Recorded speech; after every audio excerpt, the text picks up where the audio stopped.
I'm just gonna play the game. I hope everyone's okay with that.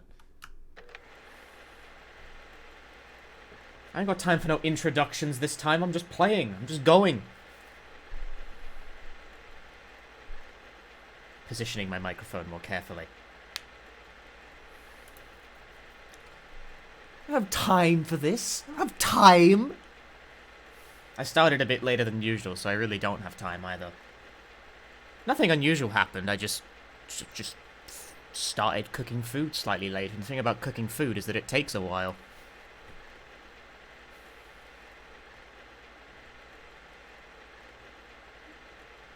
As if this game really opens with a minute-long unskippable cutscene. I forgot about this. Oh, it's actually a bad game. Why do I run RPGs again? Why did I start doing this to myself? Oh, everyone loves it when I fucked... Oh, should have just kept running Silent Hill. Everyone loved that. I was popular. I was king of the world. Then I started playing Omori, and now I'm fucking... 2 people watch me. Can't believe I've done this to myself. I disagree.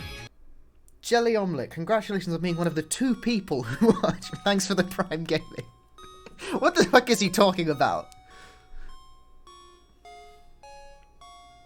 Who are the 2 people? Me, myself, and I. That's 3 people. Look.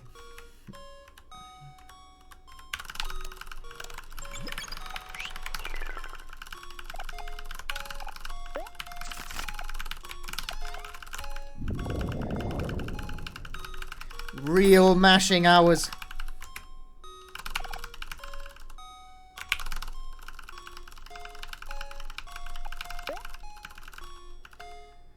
Yeah, mashing is still faster, which sucks.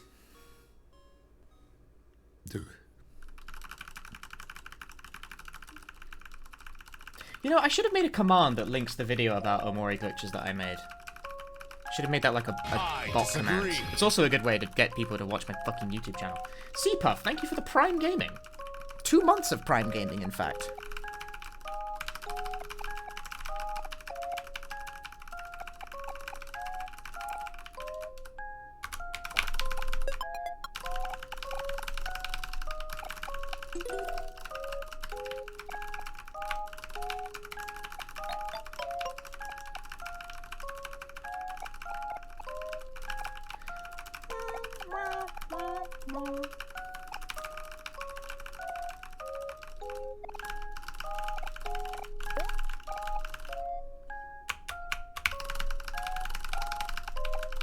You'll watch YouTube, I think, maybe. See, I like making YouTube videos, but, like, it's not the most successful avenue that I have. Well, mostly because I don't produce with any degree of consistency. Sometimes I have an idea, I spend like 3 weeks making a video,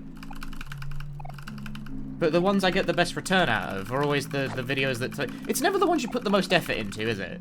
That's always how it tends to work with, like, any creative endeavor, is it's never the ones you put the most effort into. The most popular videos I generally make are the quick glitch explanation videos I've done for Silent Hill runs and now, like, the Omori run. Those quick little videos where I explain glitches, new glitches, in speedruns, are some of the most popular shit I make.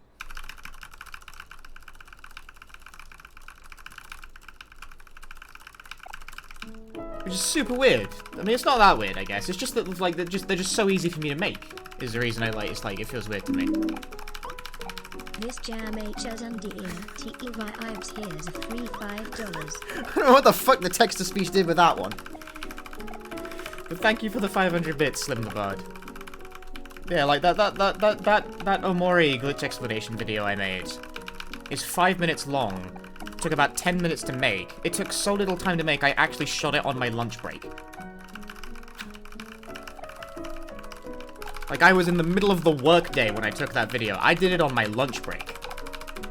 That's how easy that shit is for me to do. And it's the ones people respond to the most. I was like, fuck. Content is easy, actually. Who would have thought?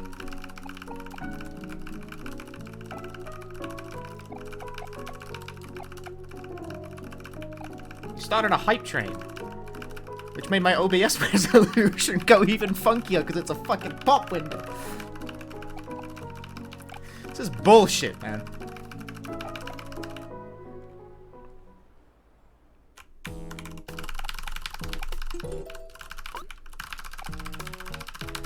It's never the ones you put the most effort into. That's how it is. It's never the ones you put the most effort into. I do like making those little glitch explanation videos, though.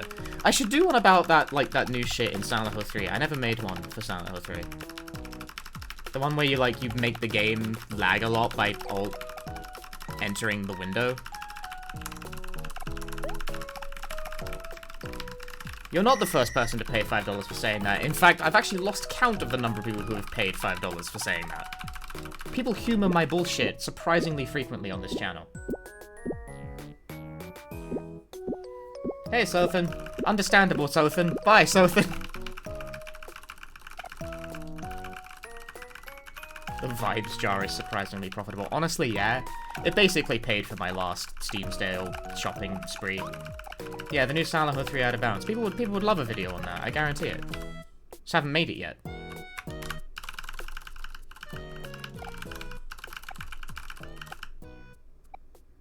It is, I know it's true of all art. I know. I'm aware.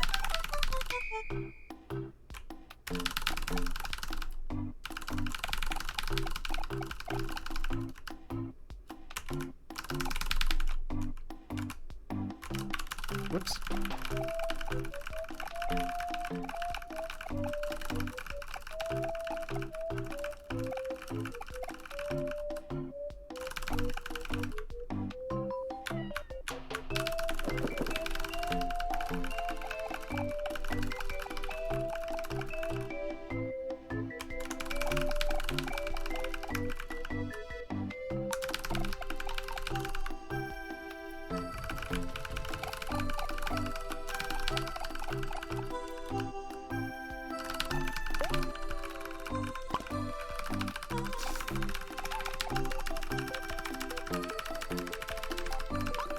Being regular is the thing when it comes to online content, but when it comes to art in general, I don't know, like, try lots of ideas, is my general advice.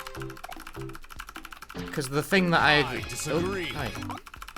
Success, success, success, success, success, success. Success, success. Koyos, thank you for 34 months. Because my general thing when it's come to, like, making videos is that, streaming is one of many ideas I tried. Whereas I've made videos and online content in a lot of different styles, and this is the roll of the dice that hit.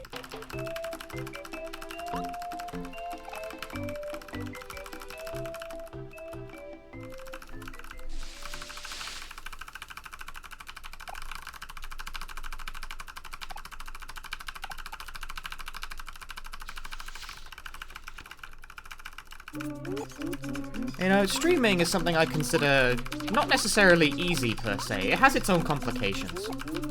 The keyboard ASMR is a hit, yeah, I know, right? This must be so much fun to listen to.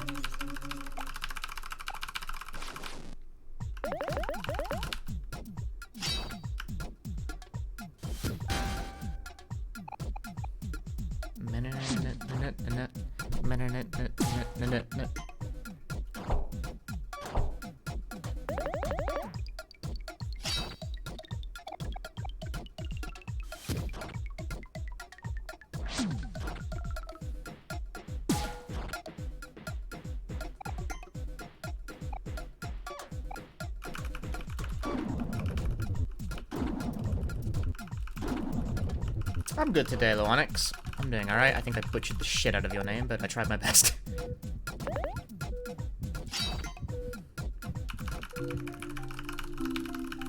No, it was 3.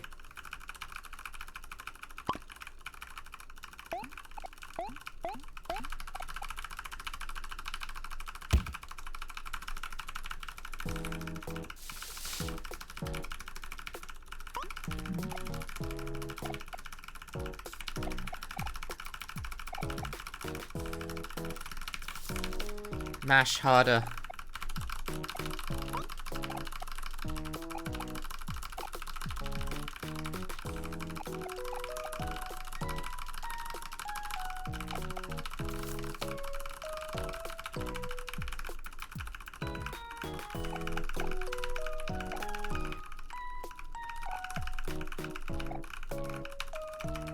Taka taka. Look, I don't like it. I don't like the taka taka taka, dude.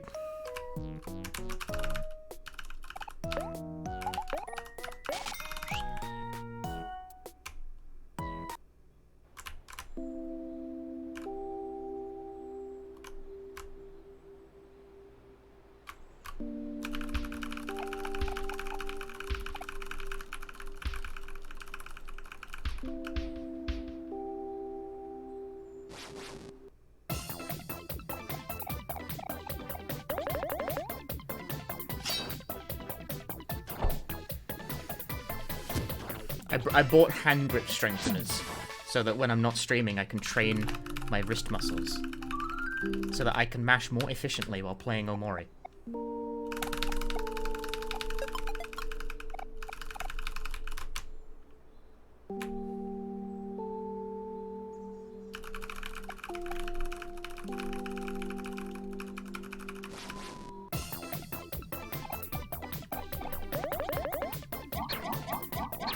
It's only like maybe 40% a joke as well. I really did buy these because I thought that I would need, like, I don't know, keeping my wrists in good shape and strong would be something that is important. Given that I work in an office and I use a keyboard a whole fucking lot for my work.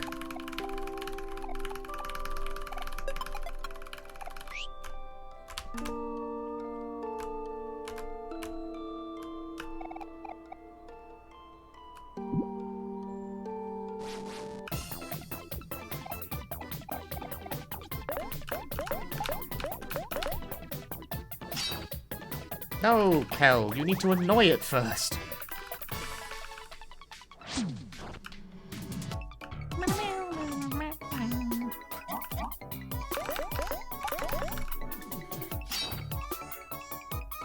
Oh, it really doesn't matter. I'm trying to re-change the selection there. It'll die before.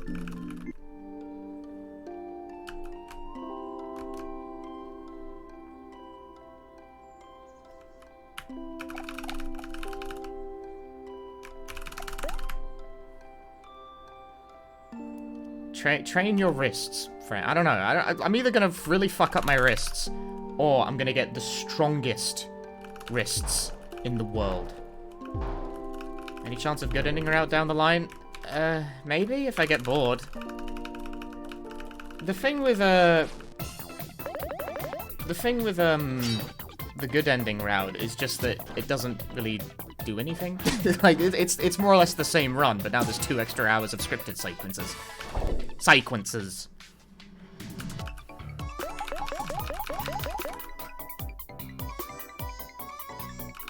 Like, I wouldn't mind doing it, like, maybe once or twice in my life on a weekend or something when I just have no other plans.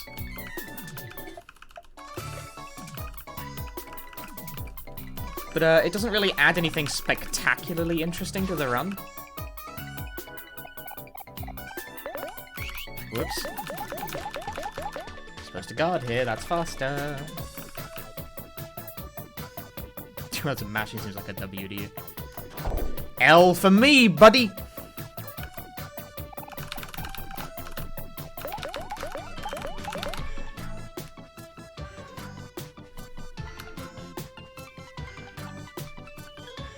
Maybe your flowers percent would be interesting. Oh god. Do you have to, I think you have to win the pet rocks for that, though.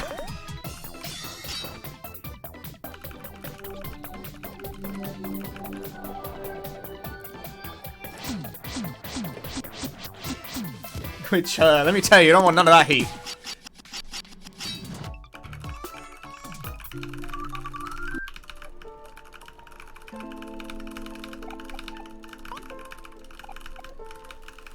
I don't know, see, the thing is that these categories, the other categories are longer. And the thing with that...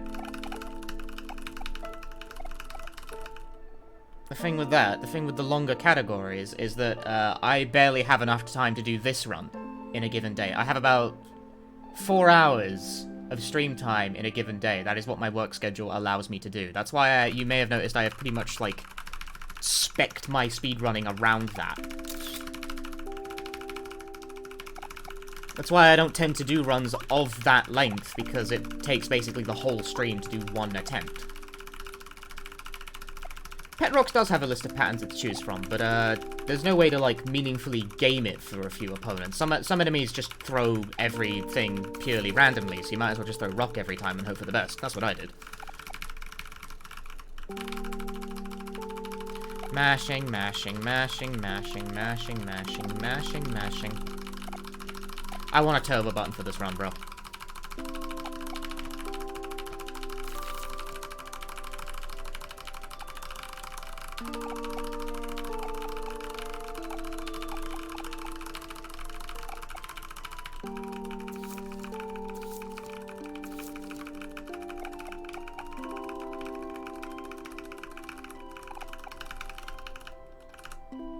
Hey, Dazzle. Okay, so like in normal gameplay, you can just advance text by holding down the button, but here's the thing, is that mashing is ever so slightly quicker.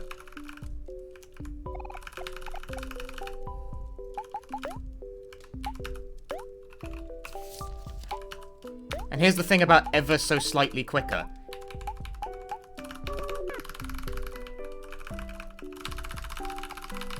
Like, if you hold it down, it's basically as, it's almost as fast, is a thing. And for most, like, normal player purposes, it's gonna work out more or less the same way. But here's the thing, I'm a speedrunner. I'm trying to go fast.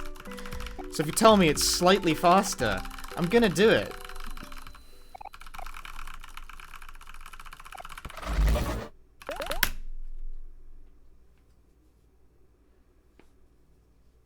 Night, Dazzle.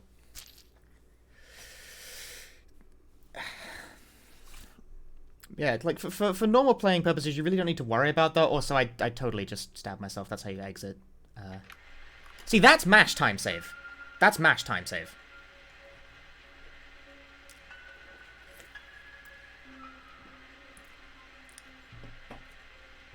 This is a 3-hour run. That does add up.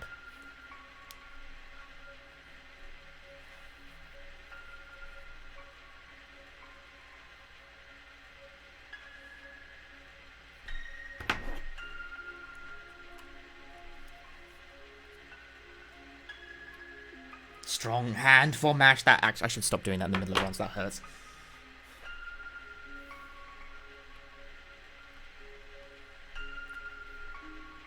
I bought these just so I had something to like tense with when I was in meetings or whatever.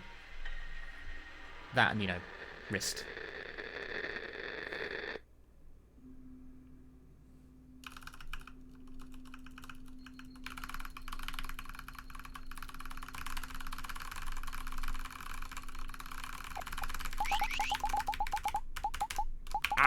Oh wait, you can wrap around? Why did no one tell me? Ah!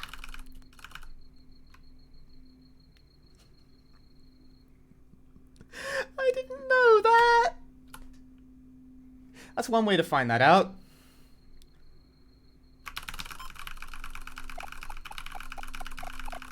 Well, I learned some time save today.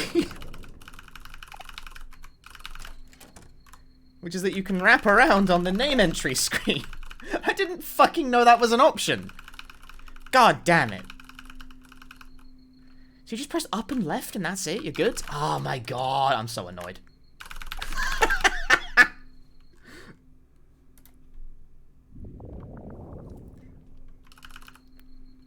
Fuck's sake. It's like how when someone told me last stream that you can press up on the shop menu to buy items 10 at a time, and it's like, I didn't fucking know that.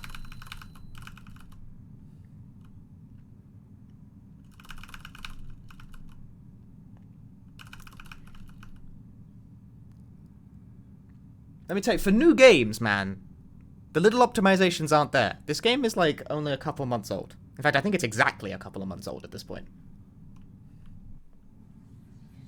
You can move through fade-outs in quite a few of these segments, yeah. That's true. I know about that. That means you go fastest if you can navigate blind.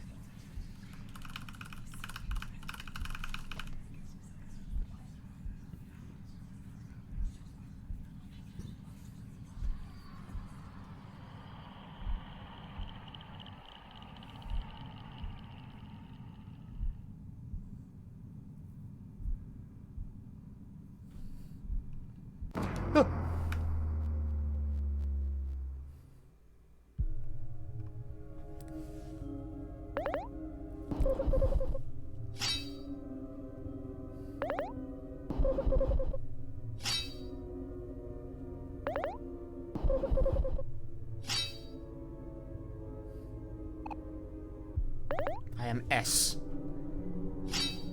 Honestly, now that we have text skip, is it even worth deleting the name? I don't think it is. I think just pick the name and leave.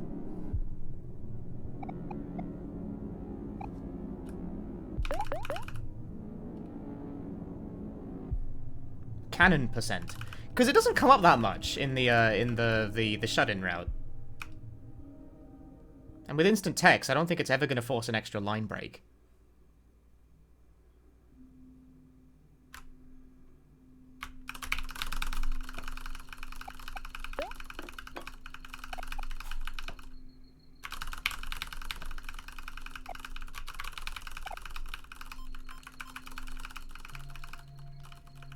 It comes up a lot more in the true ending route.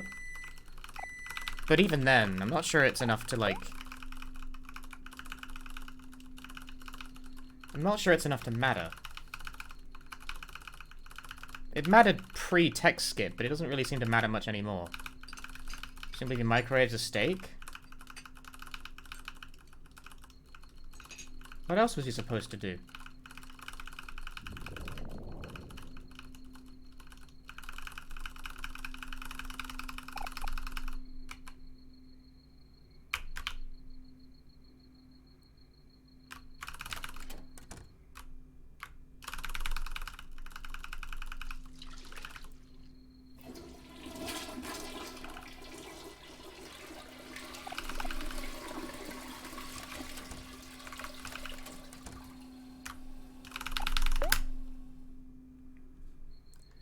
Dead even, I'm a genius gamer.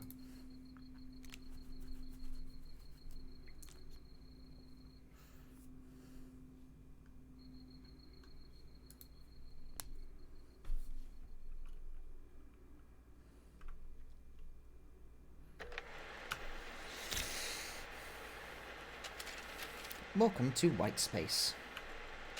You have been living here for as long as you can remember.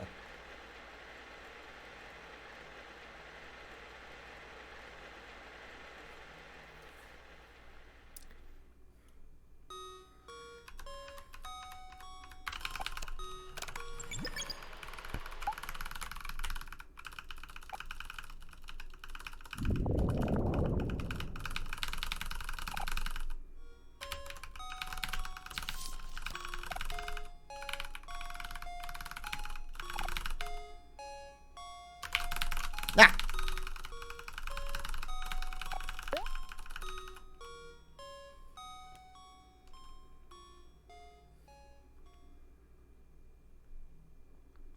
Shonky.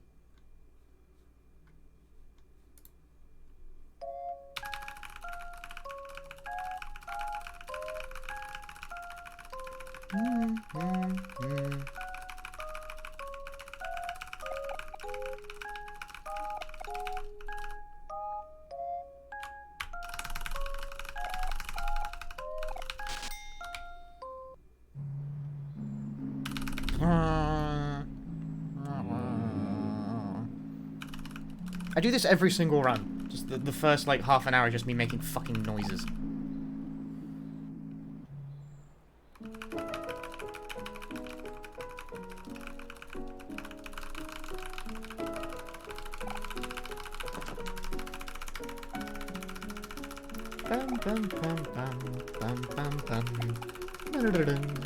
Yeah, noises and clacking. This whole run is just a cacophony of shit.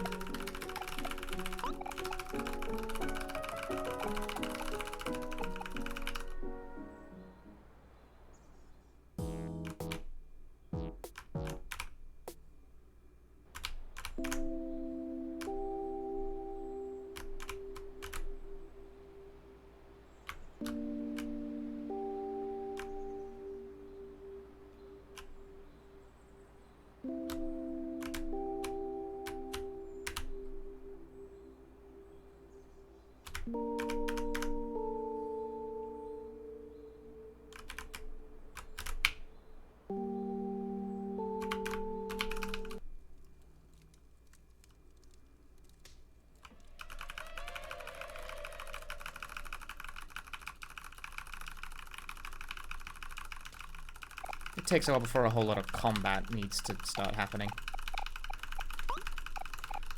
This run, now that I think about it, this run and this game functionally have like a 30-minute intro.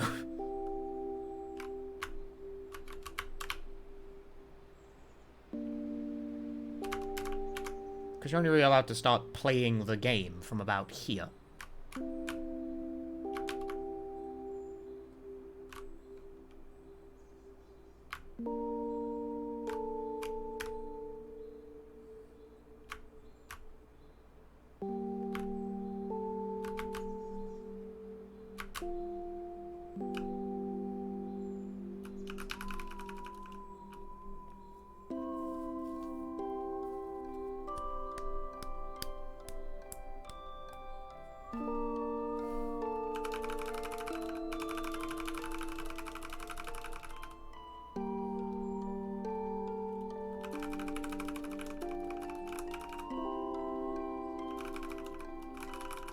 I think a boss's purpose is to make the player understand that the Omori has like a magic pixel.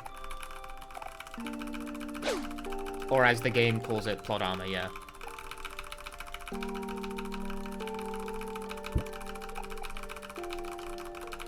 Whereas the sprout moles are to demonstrate emotions. I don't think individually they're like a bad set of tutorial fights. But they are tutorial fights, totally. That fucking bunny is in a weird place. A place so weird it broke my accent.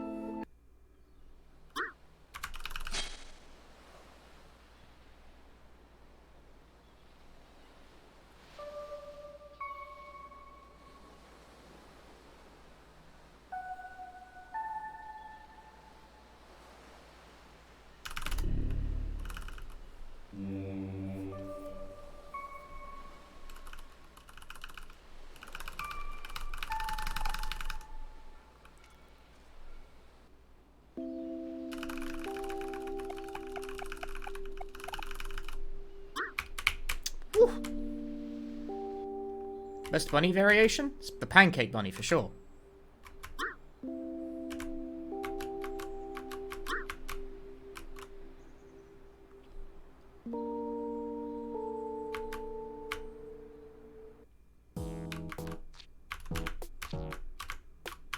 What is this movement? What are you thinking?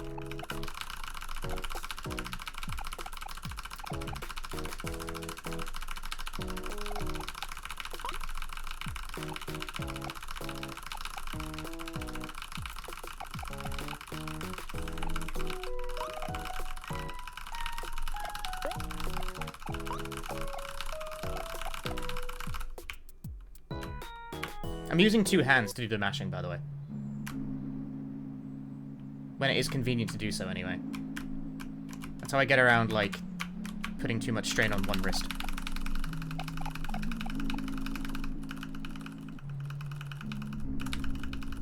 Yeah, I'm a fan of the bunny variants found in the Orange Oasis. I like Pancake Bunny. Because, like, there's one called... I think... What is it? I don't remember what it is. What's the combination? There's one called, like, a Cupcake Bunny or something like a cupcake parasite has taken hold of its host, poor bunny. And then there's Milkshake Bunny, and the faux fact description just says it's a bunny with a milkshake on its head.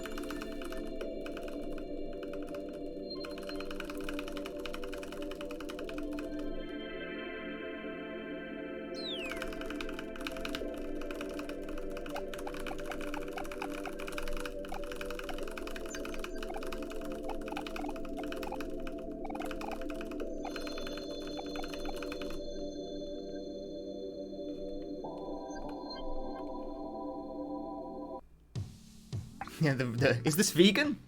Doesn't seem vegan. Definitely vegan. 100% vegan. The faux facts in general is like a bunch of really fun dialogue that's very easy to overlook. I read all of it. I spent 20 hours filling that fucking thing out, so I read all of it.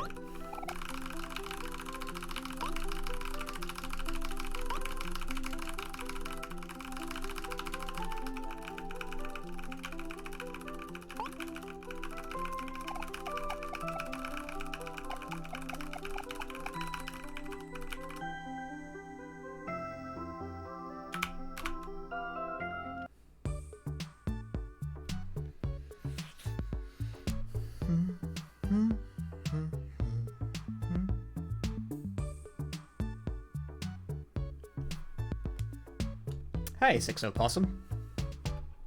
Welcome to video games. Bum, bum, bum. Bum, bum, bum. Bum, bum. Hi, Mary. Bye, Mary.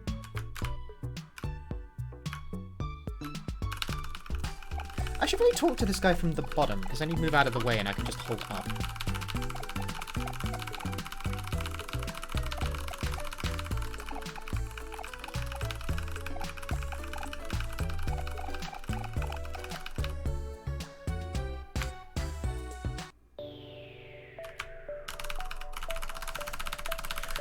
The mash, the mash, the mash!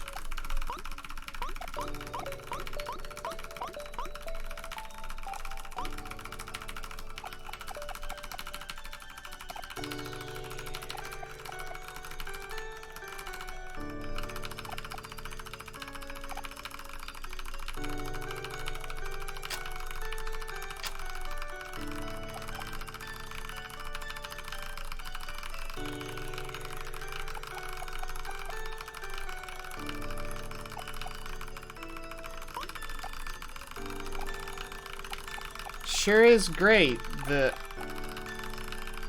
I have a mechanical keyboard so you guys can vividly hear my options to mash dialogue slightly faster than if I held the button down.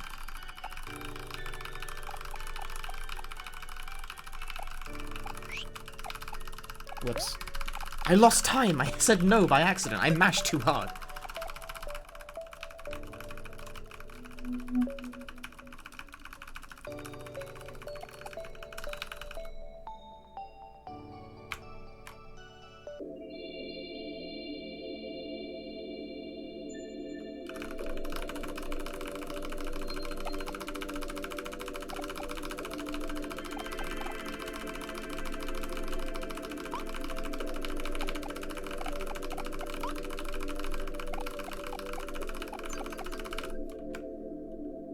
No, not for my wrists. It's no fun for me!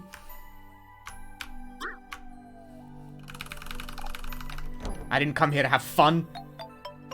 I came here to go fist.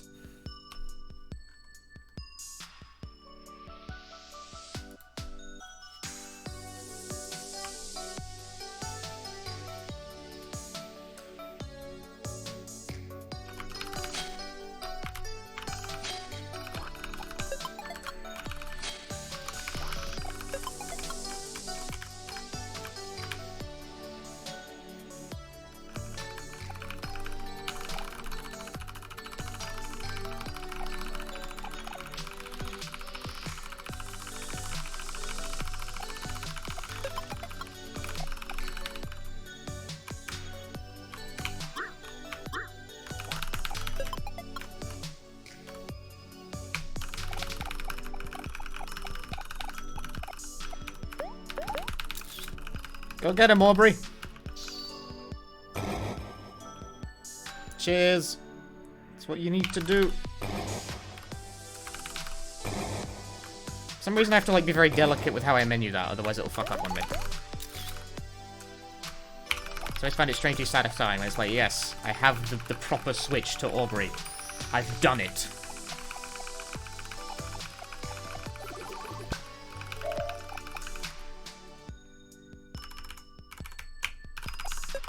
Oh, fuck. Well, that's not good.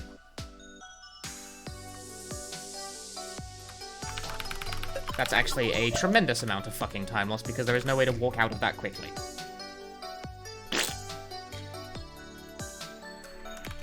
No, I cannot interrupt this.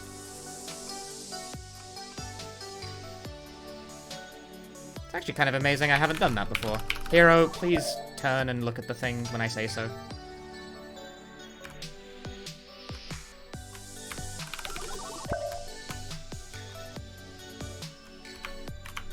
I'm not gonna reset over that, but that's sad and kills my lead.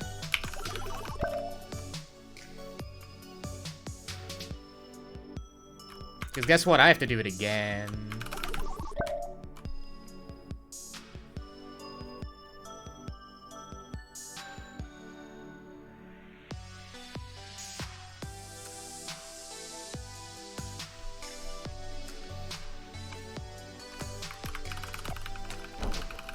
All that mashing for nothing. It's all ruined. Nah, it doesn't matter that much. Matters a little. Doesn't matter that much, though. That matters. This position is super fucking awkward. And it didn't end up mattering because I got lucky. Thanks. How did that even happen?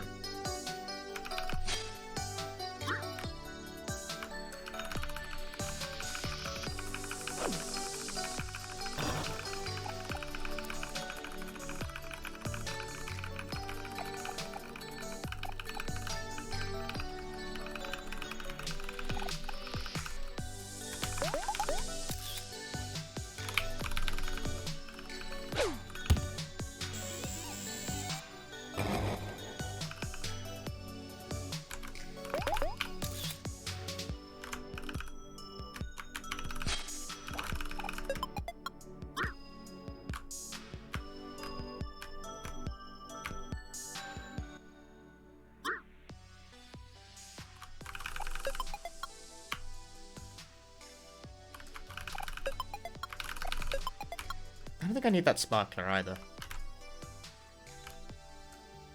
That's fucking fun.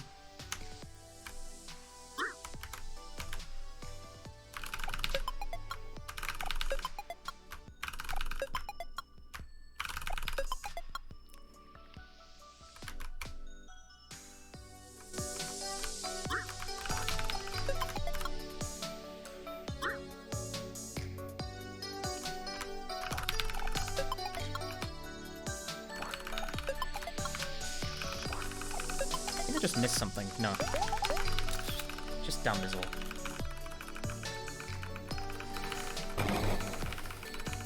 It's super safety item, yeah.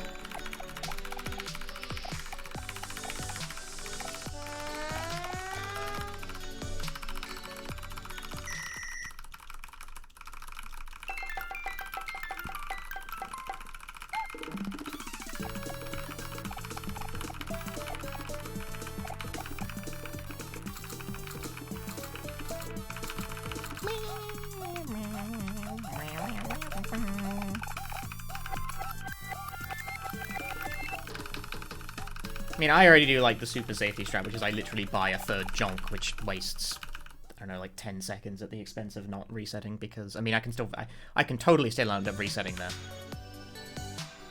That, by no means does that make it safe.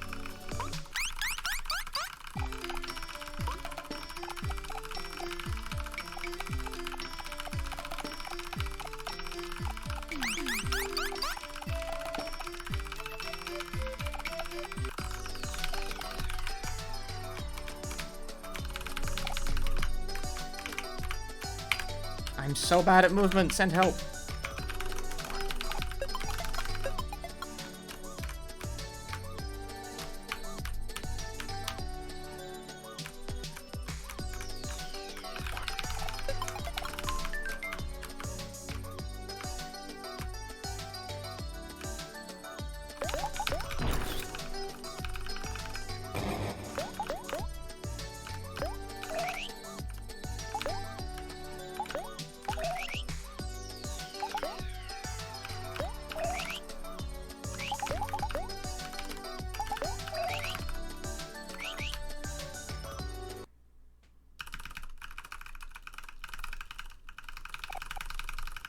I need the toilet ramen. It's important. Percent healing is important.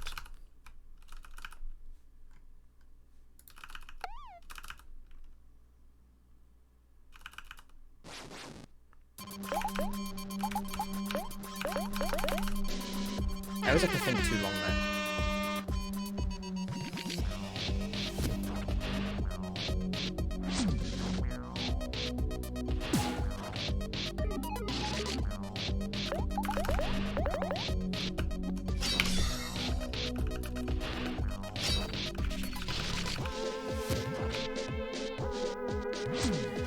Weak hit from Kel.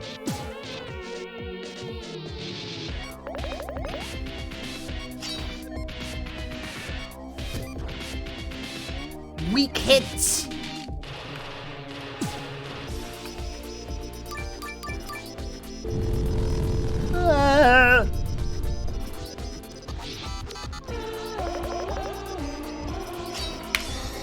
anywhere near enough damage for this.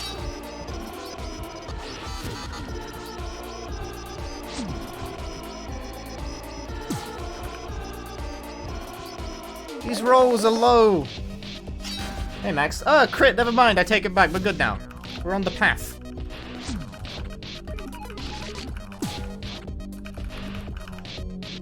Ah, that didn't kill. That's sad.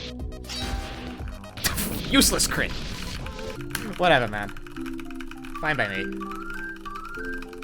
You binged the game and just completed it? Yes! I like it when people play things because I tell them to. That's my job as an influencer! I'm influencing! Also, it's a good game. I like it.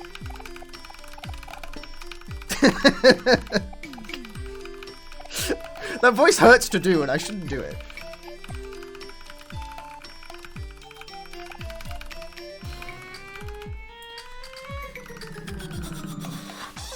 It does give 404 XP, which also means it's unaffected by emotion. Do you know that angry enemies give more experience? Because they do. The game tells you this. It's very easy to forget this. Get the fucking granola bar before I granola your face! That doesn't mean anything.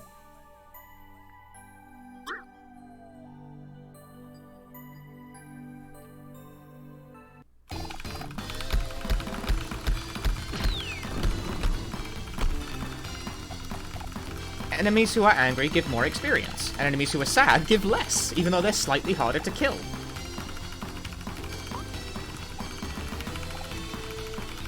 See, here's the funny thing. Whenever I stop streaming, I go to bed. So I do this before bed all the time. My power is enormous.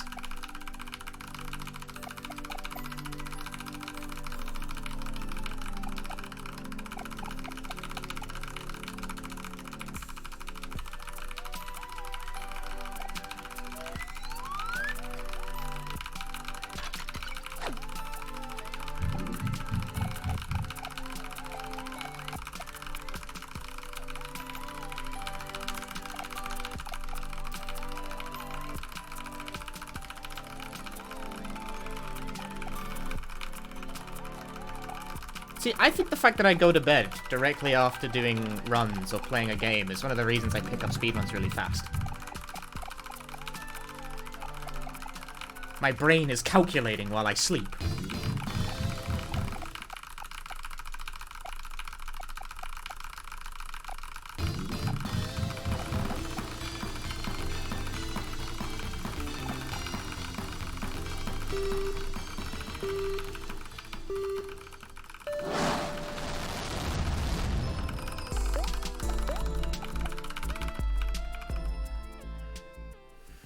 Maximum processing power, exactly.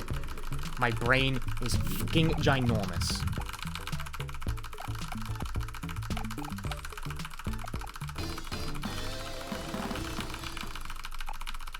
He flexes, he feels his best.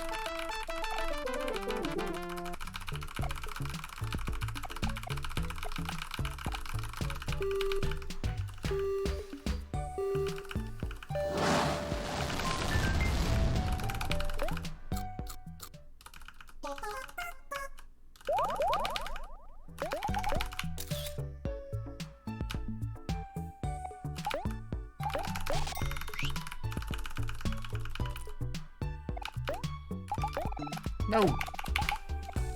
Rubber band, damn you. I almost bought smoothies. I need to buy a smoothie.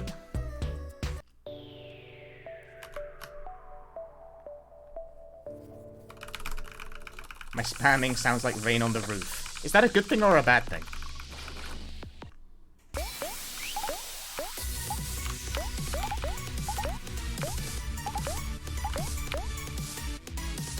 Waste of a turn, I guess that's fine, question mark, I don't know.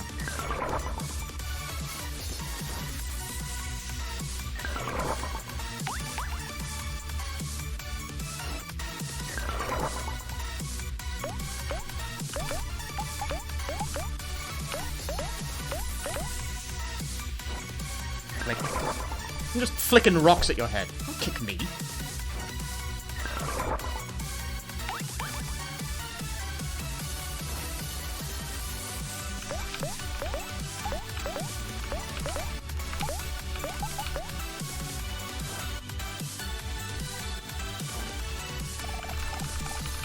He's angry. Awesome.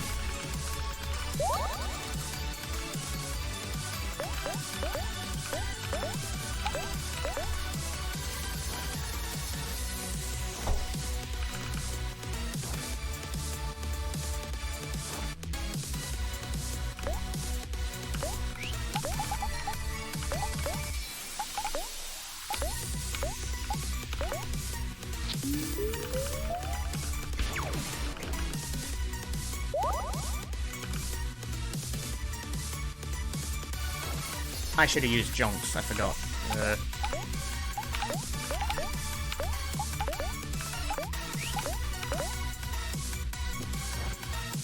Don't know if that was the right time now, but whatever. I guess I've done it now.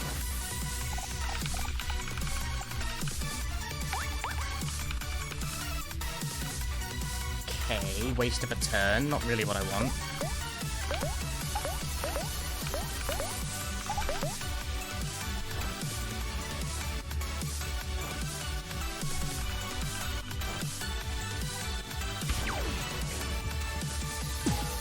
That's not really what I want either.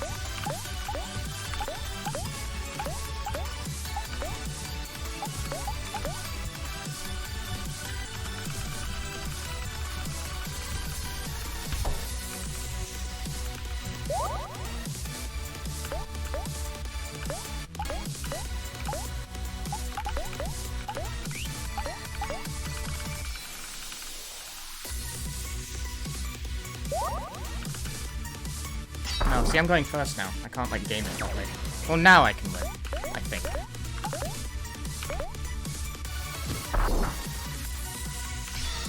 There we go. I'm well over the damage there. That should be fine.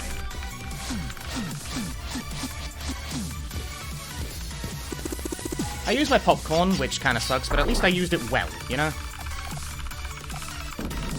Yeah, he's dead. No problem.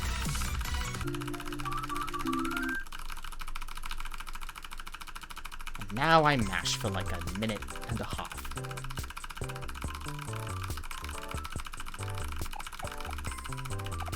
I didn't get a single all-target hit. I really wanted like him to hit the entire party there towards the end. That would have been the perfect thing. But nah, he wasted like 3 turns, which was painful, but whatever, I guess. I don't know, I take anything that gets past Space Boyfriend. Yeah, he crit. It was an angry crit.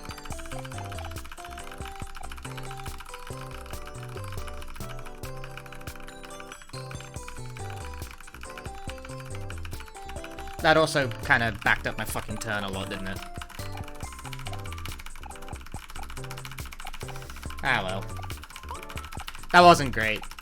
That wasn't even close to great. It was bad, actually, but you know what? It's not bad enough for me to care. I'll keep it.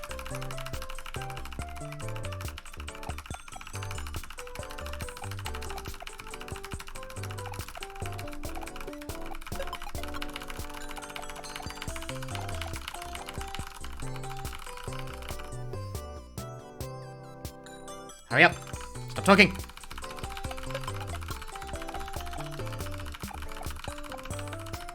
Yeah, Maximus fight, and also Sweetheart has a new quick kill, but here's the thing, I'm also liable to lose time. Because, I have to do skill swap twice, and I haven't practiced it at all. I may very well not PB this attempt, you know. It's plausible.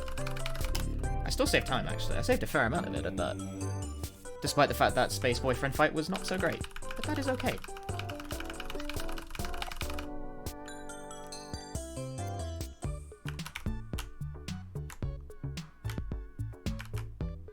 As long as it is green, we keep it clean. That's what I always say. Run is green, keep it clean. Run is red, it's fucking dead.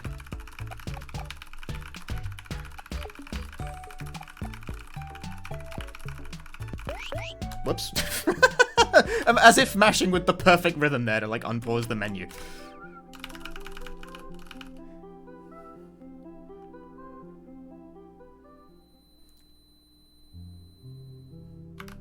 That conversation's a lot shorter than I thought it would be.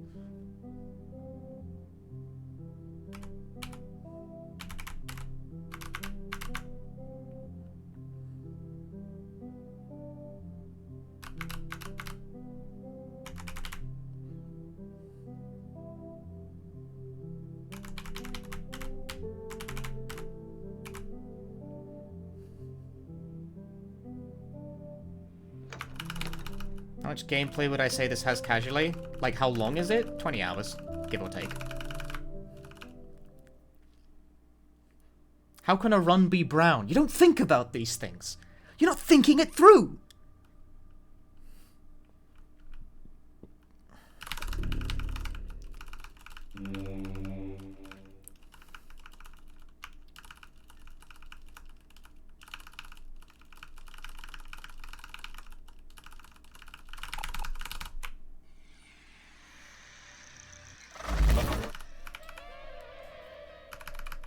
Run is green, cleep it, cleep it.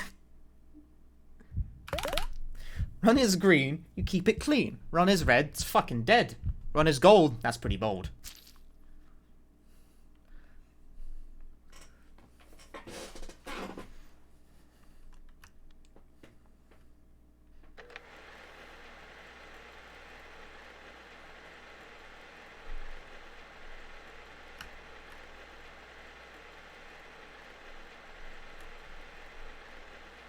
What even rhymes with purple? Nothing. Look, I use red because most people it's red, alright? I use purple for my behind splits because I don't like red. Red makes me angry. It feels weird to admit that, but like whenever I had a red split on like my thing, it annoyed me because like red. Fucking red. Red, everything's red! Hate it. Purple for some reason was like, I don't know, much more mellow to me.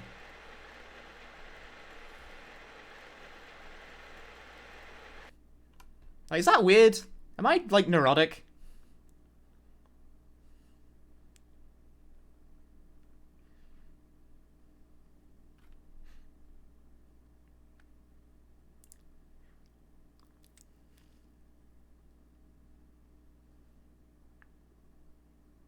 But I think purple fits in fairly well.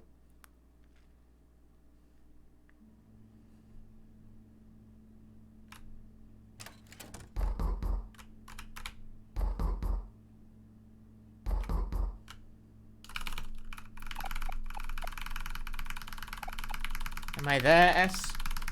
My favorite oh shit moment. I'm gonna, well, we can talk full spoilers in this stream because obviously it's a speedrun stream. But I think one of my favorite moments. Nah, I know what my favorite moment is. My favorite moment is the first time you encounter Aubrey in the real world, and first you're like, is that Aubrey? And then she challenges you to a fight, and then you're like, okay, I will attack, and then you stab her. Because you're carrying a fucking knife. And it's like, oh yeah, I'm carrying a knife. It really, I think that's the most effective moment the game has of getting you into the headspace of the character, who is starting to lose the ability to, like, to differentiate reality and his dream.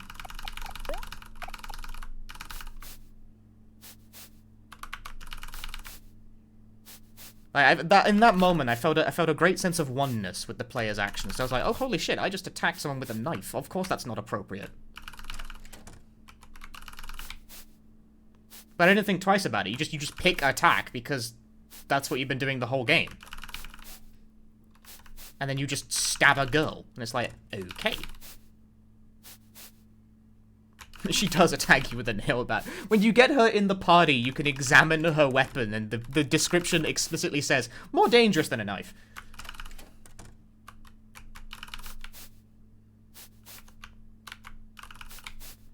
I completely forgot that I was carrying a knife, is the thing. Like, I didn't make the connection that, like, Sonny was still carrying the fucking thing.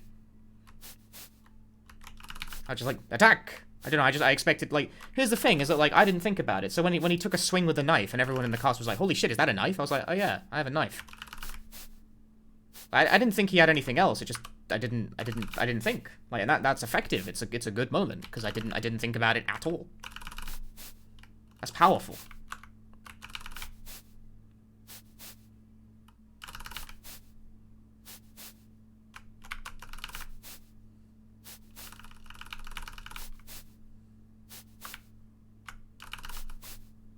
Good fucking storytelling. That's my favorite moment. I also think the later fight you have with Aubrey in the church that has its own theme music is particularly effective. I think that's also a strong scene. It's not really like an oh shit scene, although During that scene, Aubrey does just casually drop the revelation that Mary's dead. And, like, that's the first person you hear it from. That's the first time the player knows. It's, like, it's implied beforehand, yes, but that is the first time the player is let in unambiguously on. And this occurs, like, not that long in. The game doesn't play that card close to its chest. It's, like, out with that very quickly.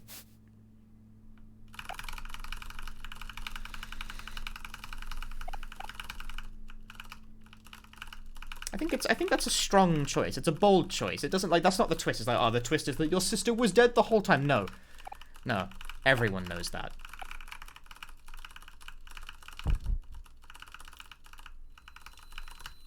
It comes out quickly and bluntly, and then it moves on. And it's like, ah.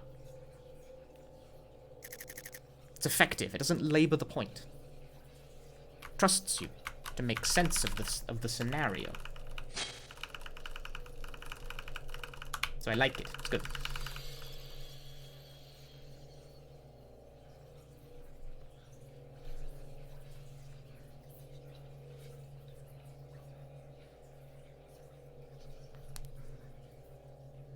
Also, this section totally freaked me out my first time because I hate spiders. I know, what a shockingly novel fear, but there it is.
I will focus.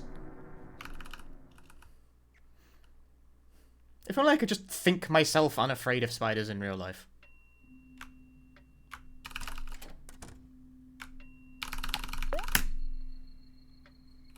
My splits are 69!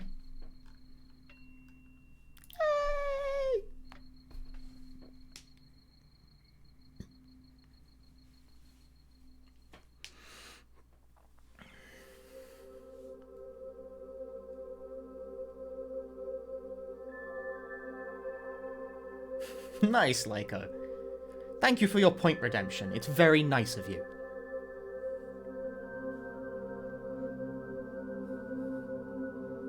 You don't get it? What's to get? What don't you get? I like the... Okay, so, like, I like the lore synergy between, like, the difference between the true route and the shut-in route, which is that if you, once again, deny the truth and retreat further into your dreams, as we are doing on this run, when you finish the game, the only thing Sonny has to do is he just digs deeper into his imagination, his fantasy. So, like, more areas open up. Bonus content happens, because he's got nothing to do other than to fucking dig out more depths out of his imagination. Which, like, I like that synergy. That makes sense with the lore, but also it's peculiar, because you are rewarded for a less, like, satisfying conclusion with extra content in the game. And given the game doesn't really allude to the fact that, like, staying indoors is a viable option,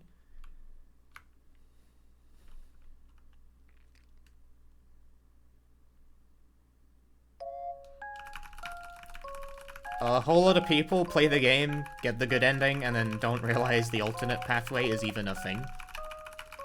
It's like pseudo-secret.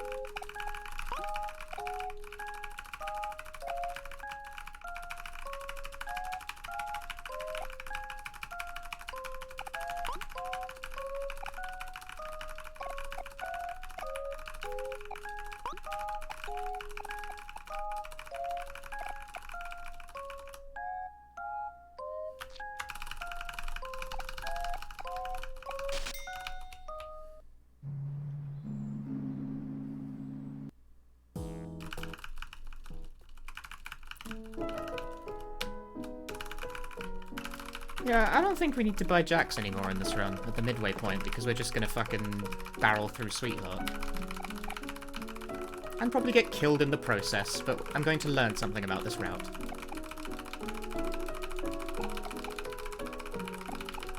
Yeah, no, sorry, junk stocks are down. It's all about the nuts now. Cocoa nuts.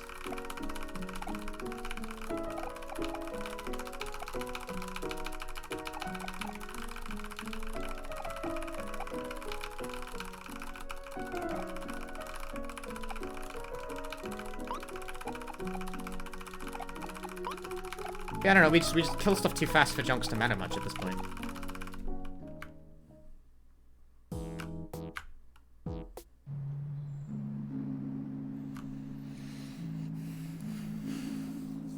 These nuts!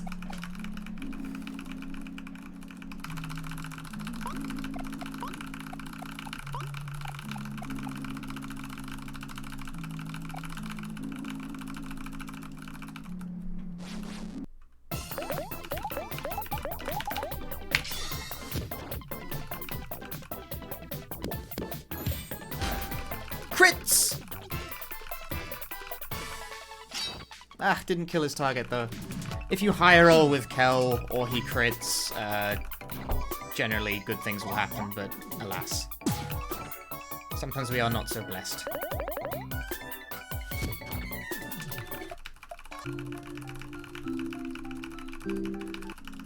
You can get the turn, you can get the one turn there if you're quite lucky about it. You got confused when you bumped into the old tree. Think about it though. Like, it seems very cute at first, like, well, cute, but at least just like harmless. Now, oh, you can fight a fucking tree and it has super high defense, whatever. And then you finish the game and it's like, ah, shit. The tree. The tree, though.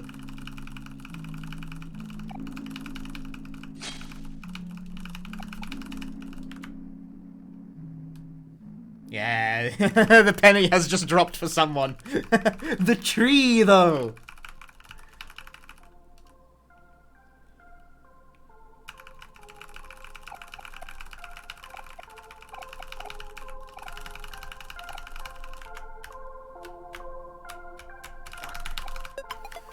I am once again owning my chat.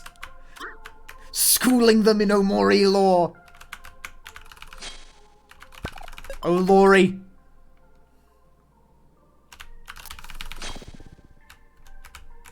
Oh, get the... Okay, I'm not getting fucking web skip this time because I just straight up fucked up there. Except I am still getting it because I'm incredibly baller.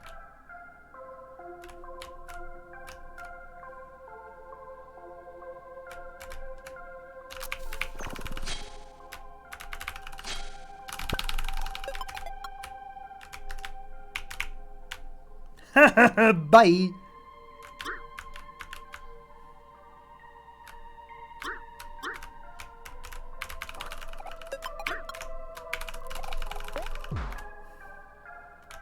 There is no joke.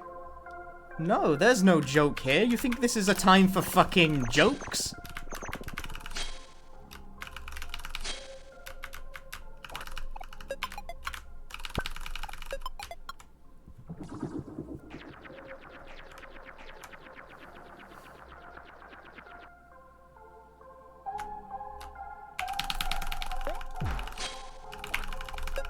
I have never told a joke in my life.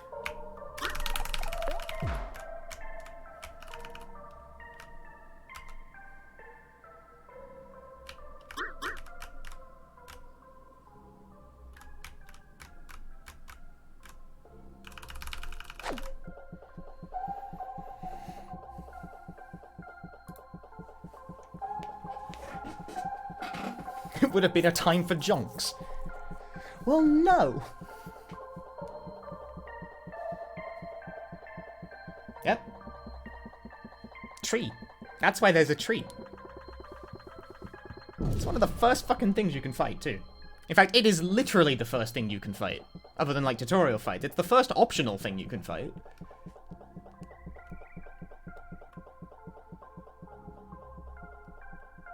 I disagree. Steezy Sloth, thank you for the Prime Gaming.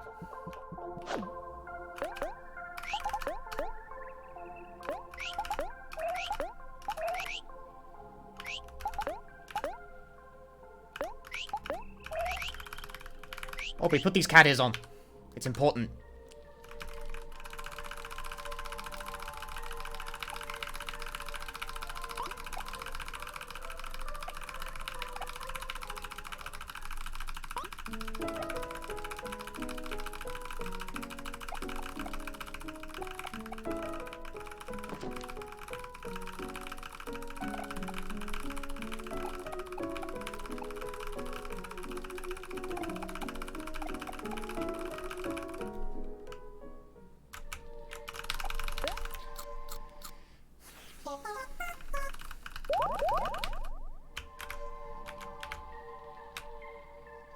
Me viciously yelling at my friends to put fucking cat ears on. It's important, I swear.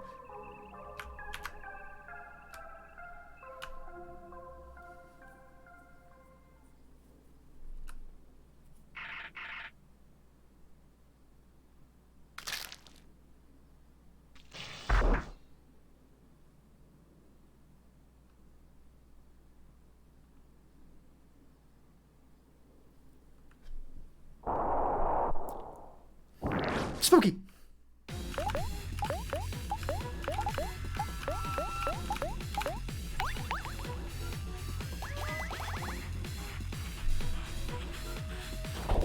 Ooh!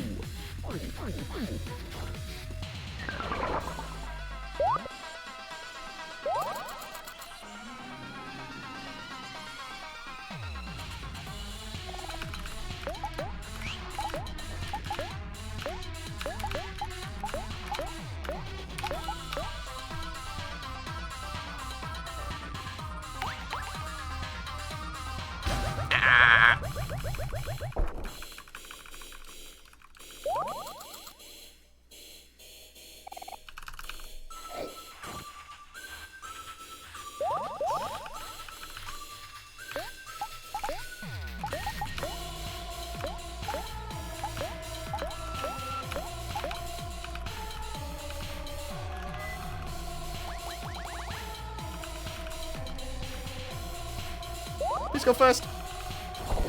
Thanks.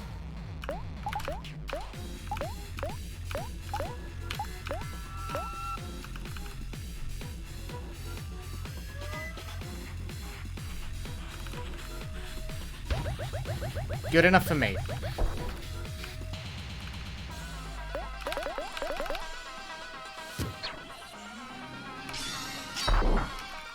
Kel, just sit in the fucking corner.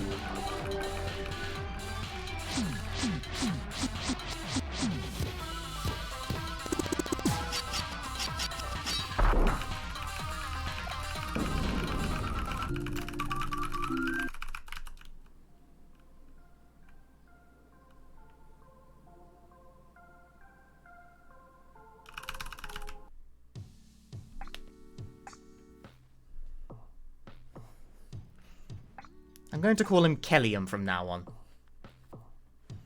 I feel like I need to call him by a full name, but I don't think he has one.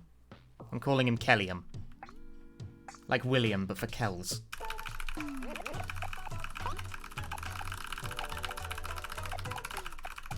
I mean, his skills are cookery themed, not because he's studying to be a doctor, but because he wanted to be a chef when he was young. This is a whole, it's like a whole thing. So that's how Sonny remembers him.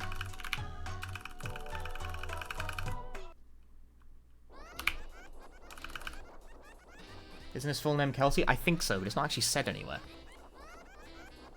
I think the only source for that is beta footage.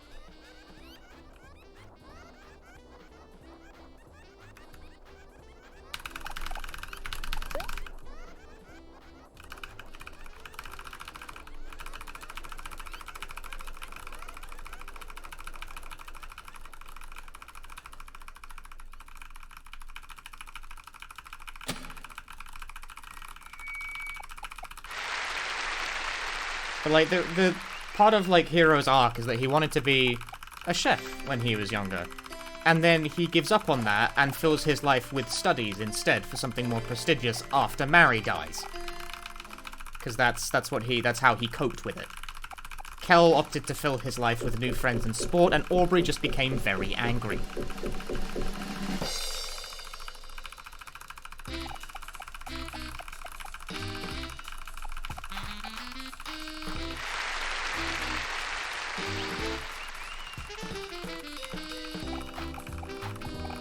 And Basil and Sunny coped with it by, well, this.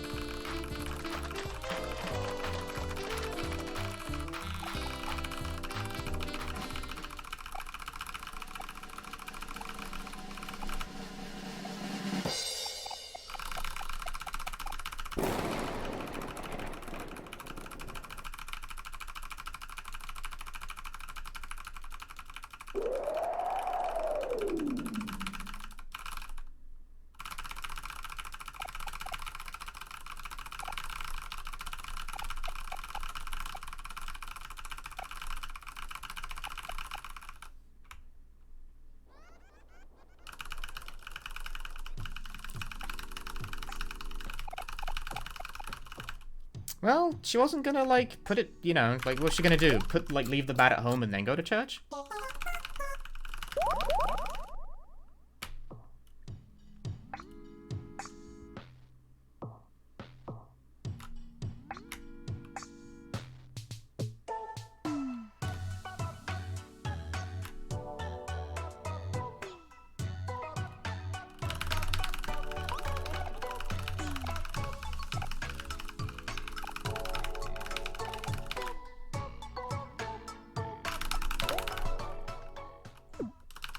This game is so dark. No, I just turned the power on.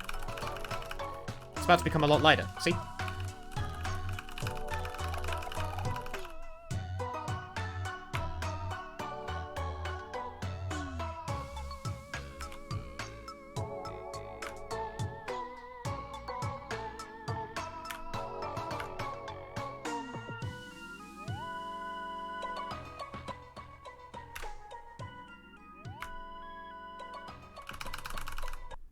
It is assumed that Aubrey has a shitty home life, yes. What the fuck?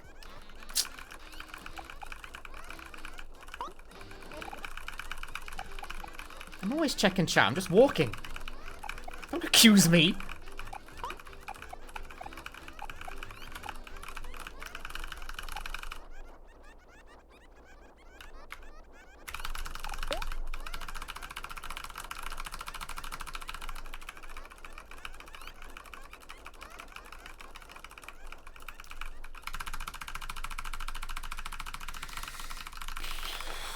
You know, one thing I noticed recently is the very last fight in the game, where the background starts going all funny.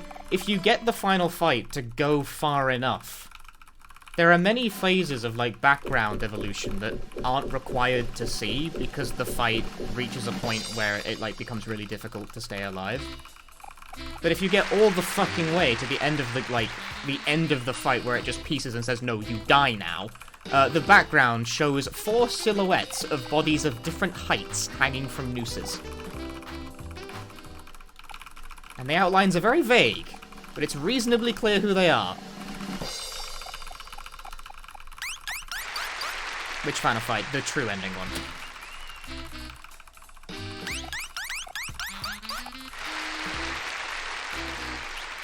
The background in the final fight against Omori himself, to spoil the shit out of it. There's if you get that fight far enough, you see hanging bodies in the background of varying heights. They match the party.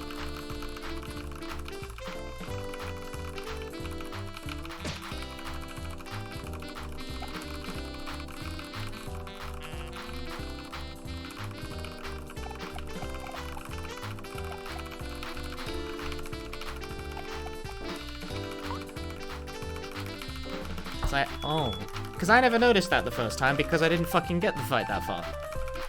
Because you don't actually need to... You need to get to the point where it says, Omori will not succumb, and then you can lose and progress. But if you keep progressing the fight for like a couple of phases past that, it reaches a point where the game starts doing 200 damage to you every turn.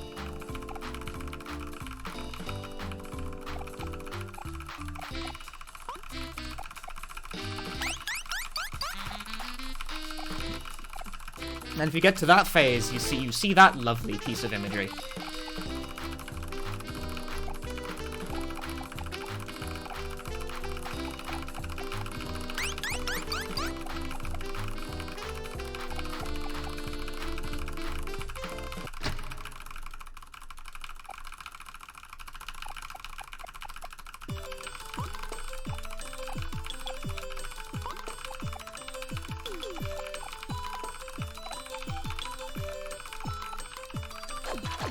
I think a lot of people have also pointed this out once in their lifetimes. I might as well point it out too, because it's fun to point stuff out.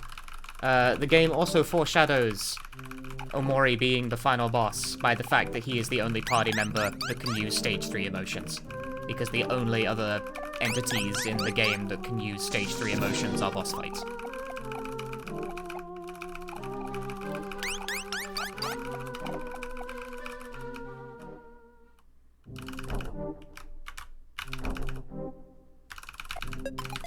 Toilet ramen.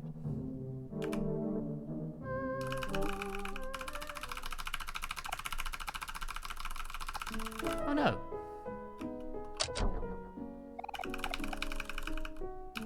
Thanks, Willow. I tried my best. Whoa, that like startled me. It's like, fucking chase me. Don't do that. I don't need to buy no junks.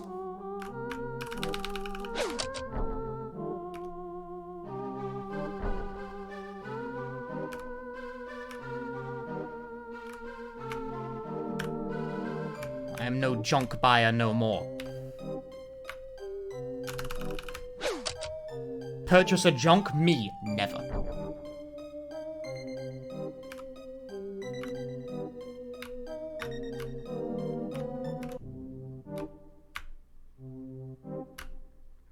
It's okay to post a link. I don't have any auto mod settings for that. Yet. I don't know what 100% would entail, is the thing. All bosses exist, and is probably the thing I would be the most interested in. Although currently, like, the glitch that lets you kill near everything in, like, fucking 2 hits renders it a bit trivial. But there's ongoing... wait, go the other way. There's ongoing speedrun bureaucracy relating to how to handle that, and I couldn't care less. I want to labor the topic. What glitch? You'll see. I'm about to start doing it. I made a video explaining it, actually. This is where the link to the video would be best to use. This is why I wish I'd made a command about it.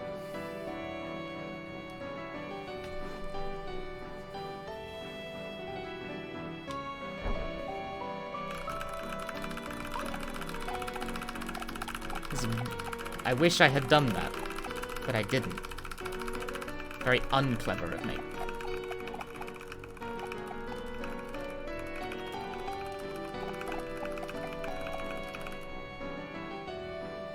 Right, the first change is that we go top right here first, because we want to get to the coconut as quick as possible. See, the Unbred twins are optional, but I really get the impression there was some point at development where that wasn't the case.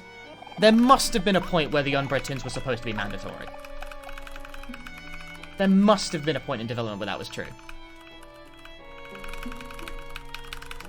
Because like, the Orange Oasis in general has so much fucking effort put into it for a completely optional area.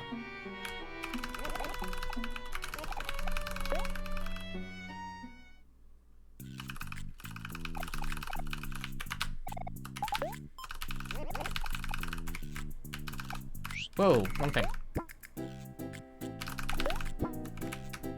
Coconut! Juice me! Very important.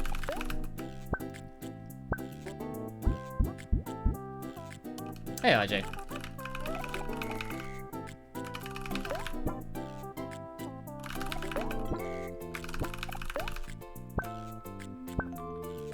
Yeah, like, the fact that you get the train pass from Space Boyfriend makes it pretty clear to me that at some point there must have been a case in development where Orange Oasis being mandatory must have been true.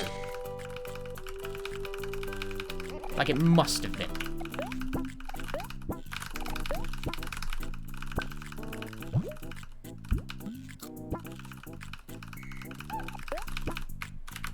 Ah!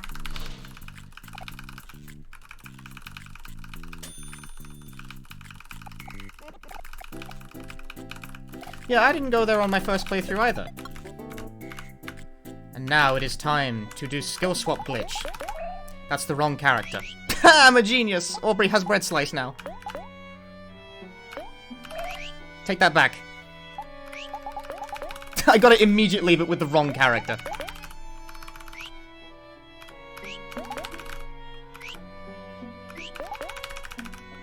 God damn it. No! Leave the menu, dipshit. There you go. Juice me, please. Thanks. Oh, I'm so good. Okay, but now I have to actually sort their fucking menu out because I've messed this up real badly. What do I need over this? Sad poem. That looks right. Aubrey, what did I accidentally put on you? Have pep talk back. Yeah, that'll do. Coconut and hero equip his frying pan. We don't need to heal here.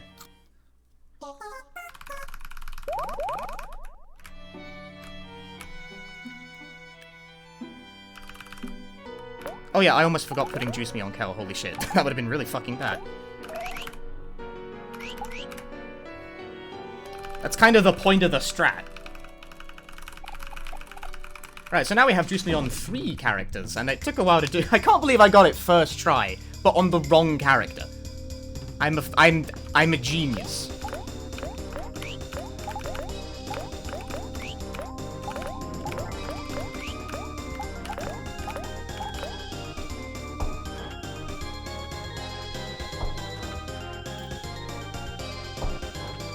That's a lot of damage.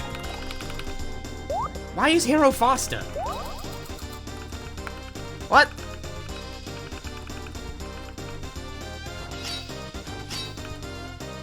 You ballsack.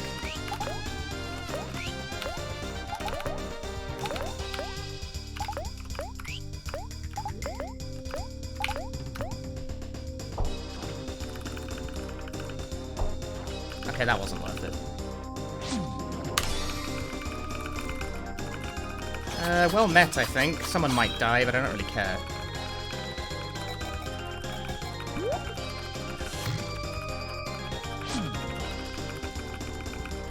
Now, Aubrey.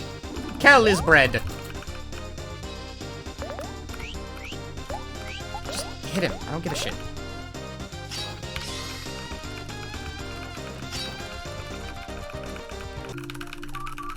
Kel is dead. Not a big surprise. Bye-bye.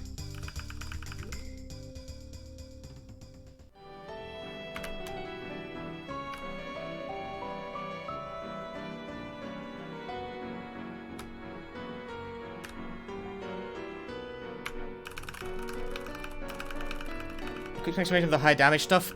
Juice Me is a skill that Kel has that normally damages a party member for 25% of their current HP in exchange for restoring some of their juice.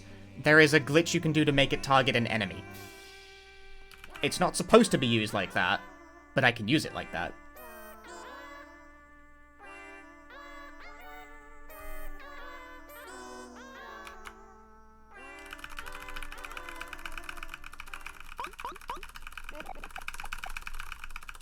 Consequently, on your first turn rotation, because it's 25% of max health, it doesn't matter what the enemy is. 3 Juice Me's will always do about 42% of the current target's HP in 1 turn rotation, which is gonna be better than almost everything you can possibly do on a boss fight.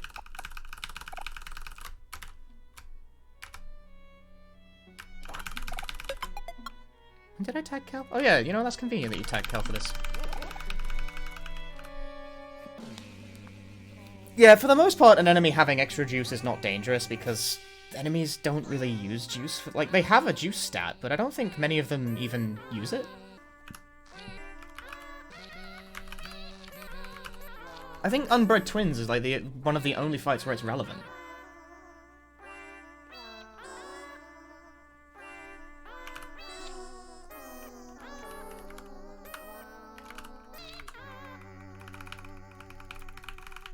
And if they'll patch that out. I would not be shocked if they did patch it out, but we can always down patch with relatively little difficulty, so I don't really mind. I'm getting that out there, that if the devs do patch that glitch, I'm not gonna be like, oh, they're targeting speedrun skips, they're bleh. I ain't gonna be like that, because I would not be fucking shocked.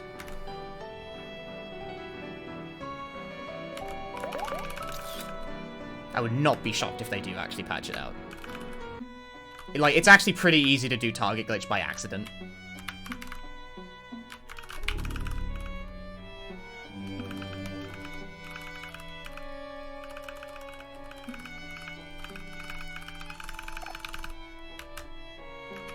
So I would not be shocked if either the skill swap, because the skill swap glitch is also, I think the skill swap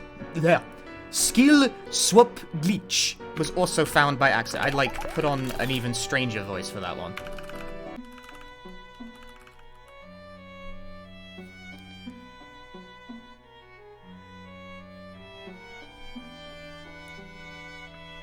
My squill scap glitch.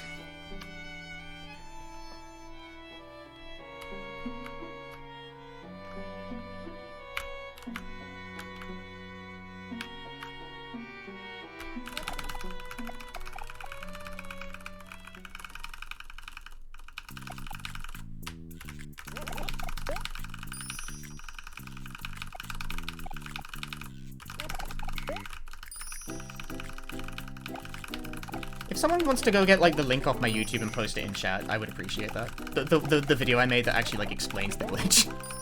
I really should have made that a command. I really should have. Not that I mind being asked, it's just, like, I should have done that.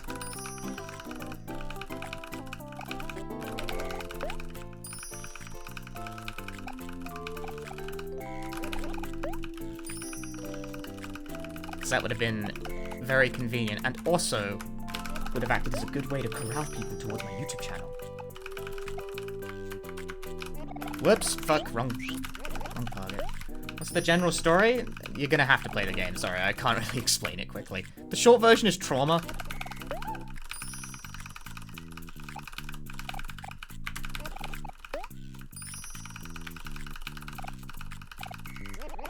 Fuck, fuck, fuck, fuck! Worth turning into a command? Yeah, that's what I want to do. I would have done that.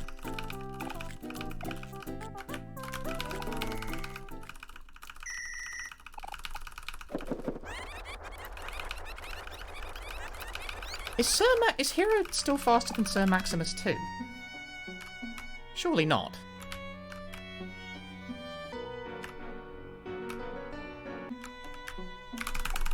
I have to heal. Hey, Caustic. He's level 10, right? I think he's level 10 right now, yeah. Kel is level 9 because he got fucking pasted. Like a loser.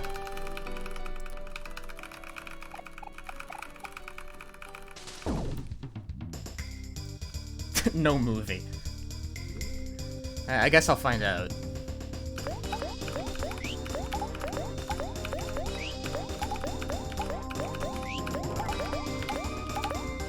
How do I like using snack time? I guess because I just don't like predicting who's gonna get hit. Yeah, Kel is actually slower than Omori and Aubrey at base now because fucking he died and didn't get the level up. Ah, what a nightmare.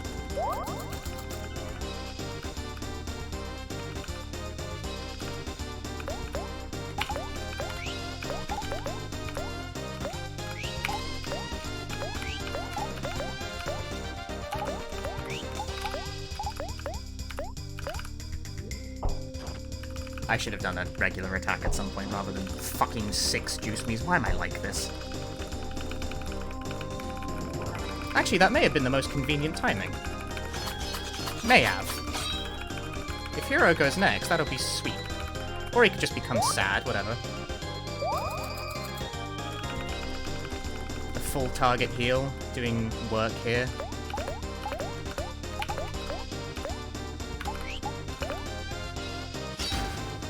Go for the kill. Whatever. If Kel hadn't died, he would go first here. That's lame. Less experience.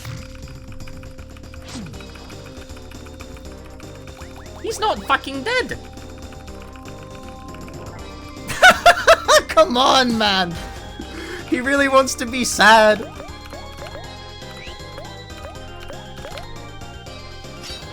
Get the fuck out of here, dude.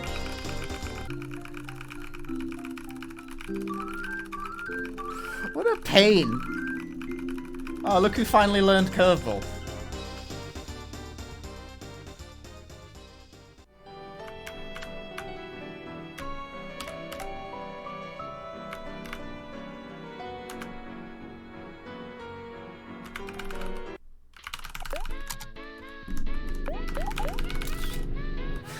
Look who fucking... Absolute ballsack, dude. You know, just talk. What was my brain, like, stopped there. What am I doing?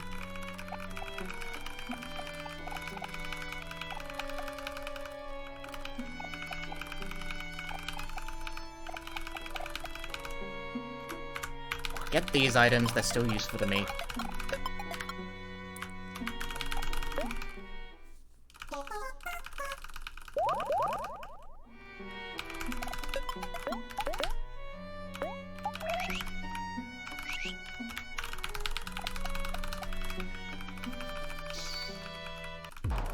It's because Hero's big. He's a big guy.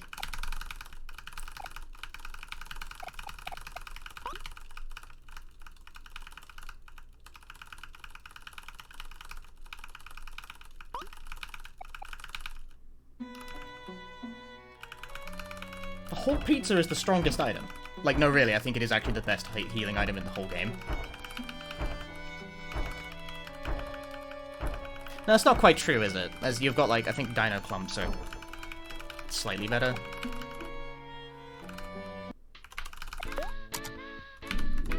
Are they the same, actually? Is it the same? Is it the same stat buff? Health amount? Whatever. They're really good.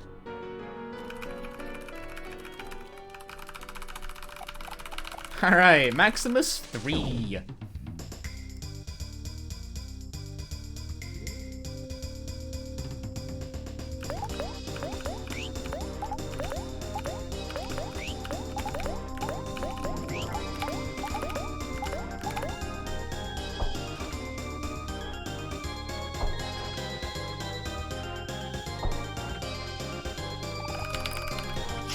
Pass me the fucking coconut, Chief.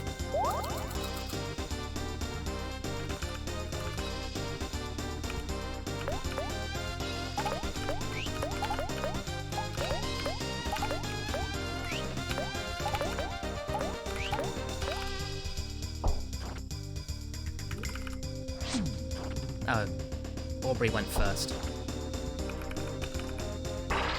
That's a problem. I'm gonna wait the turnout.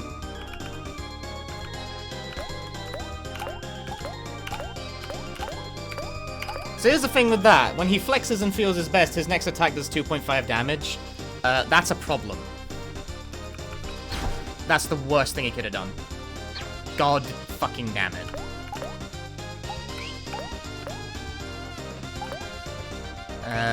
Attack. That's annoy. What am I doing, though? I'm gonna use the popcorn, assuming Kel doesn't fucking die.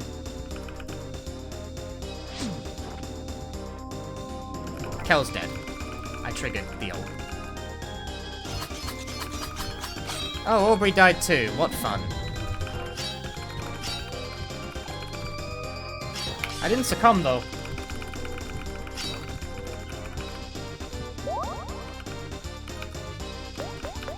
You cannot kill me in a way that matters. Actually, I've decided you can kill me in a way that... Why did I live?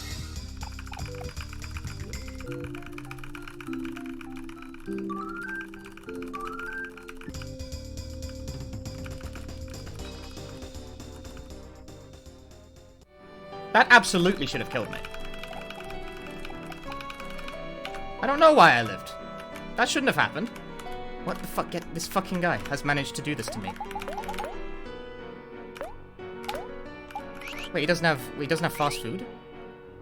Why not? Oh right, experience. He's shy.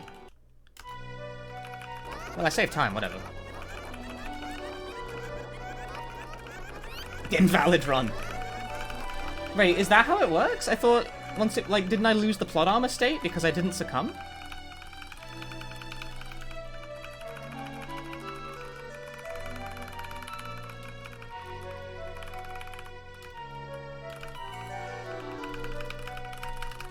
So I should have died, surely. Because like that did enough damage to fucking kill me. Everyone being level 10 is really weird. This is not the value you want, generally.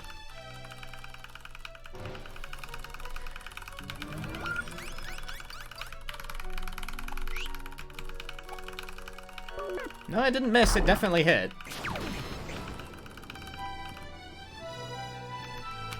What an obnoxious spacing for both of these bastards. Nope. Fuck, I forgot. You have to actually get hit by a toad. You can't throw before you get hit by one of them. If I could remember that, I would stop losing time on this.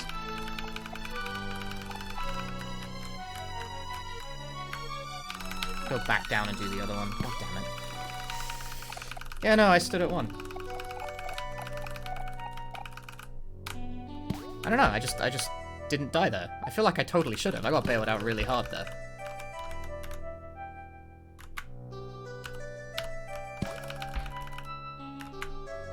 The main character doesn't even die. Okay, hang on, sorry, I'm not, like, reading the chat properly.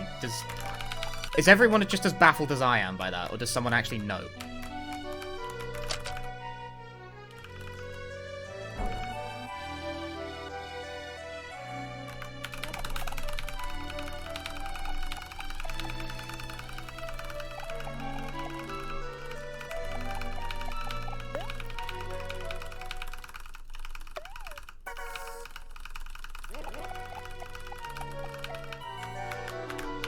What do I think the water in the castle tastes like?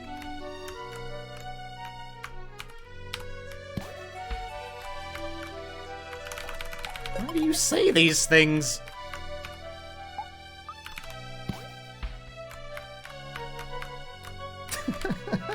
What are you on?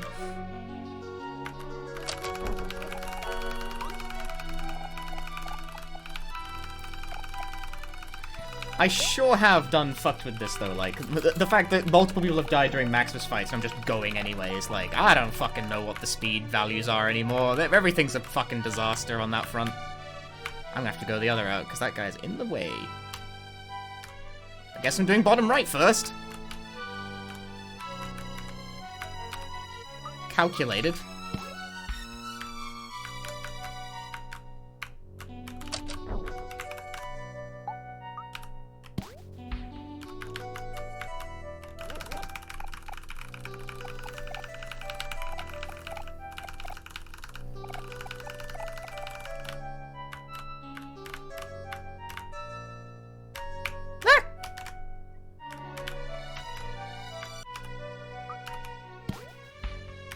Yeah, no, I should have died. I should have fucking died.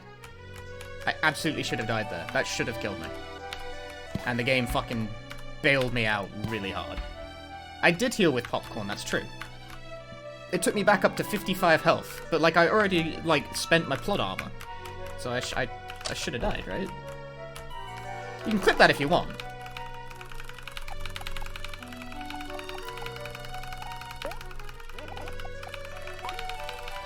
Go. Go.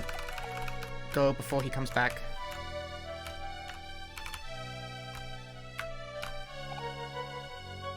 Comes back instantly as soon as you go above 20. Does it? Is that why? I didn't know that.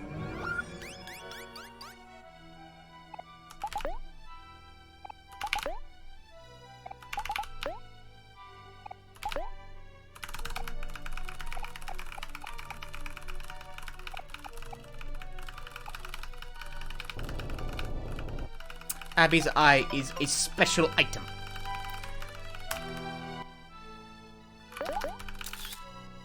I don't need to buy anything from this guy. I require no jonks. I require no nothing. We're going for it. Even though I reckon my speed is... Well, my speed is gonna... I'm gonna get outsped by Sweetheart anyway. That doesn't actually matter, does it? We're just going for it. If people die, fuck it. LOL XD, here we go. Video games. This is very likely to go extremely tits up, but we'll see how this goes.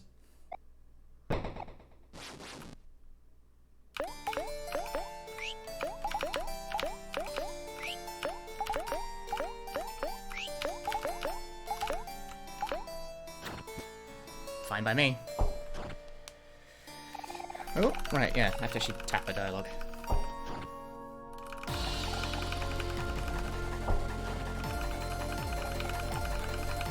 She's a static already? That's scary, dude.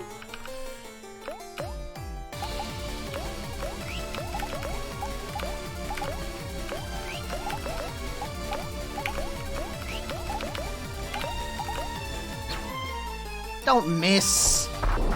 That's not what I need. Manic. Well, it doesn't really matter. She's always going to outspeed my ass at this point, huh?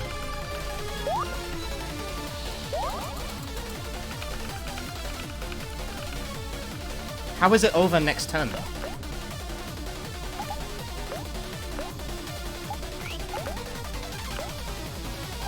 Like, I don't know what the next course of attack here is, actually. Ah.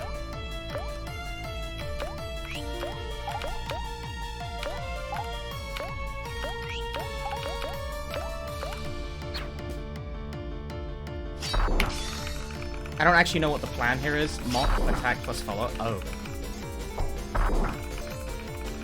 Well, she's not dying this turn.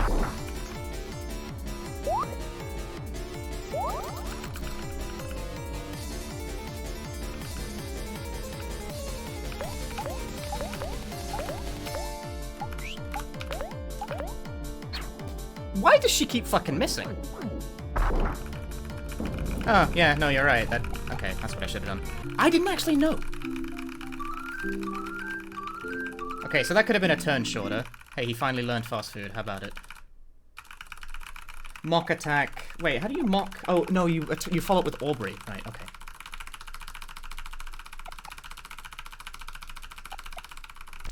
Yeah, no, of course. Okay, I should write that down. I can't do it right now, but I should write that down. That was actually, you know, now I think about it, it was actually really good luck, wasn't it? Because she missed, you know, you want her to miss. You don't want her to hit.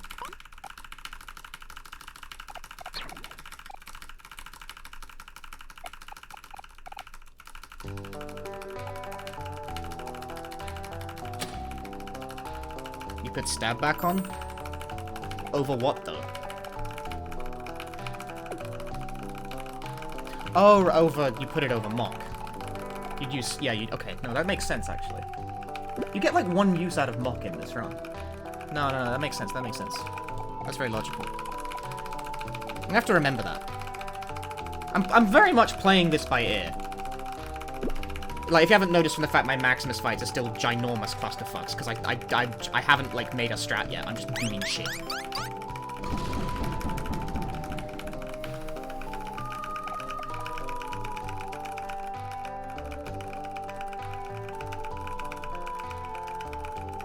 Okay, so it's stab, Aubrey follow-up, juice me with Kel, because he should, in a strategy that isn't, like, full of beans, he should go first.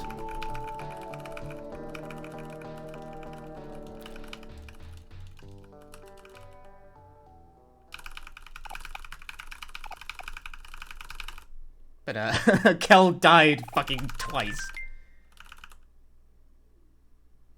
Yeah, because if you get maced twice, you have enough energy for a release, so you just juice me 6 times and then kill, right? That's how that goes? Juice, release, dead. Yeah, that makes it... Yeah, no, that would kill immediately.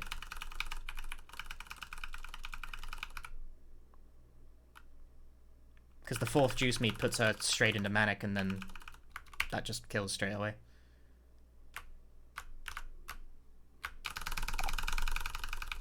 Did I get the key in the gallery? I did. Yeah, no, I did.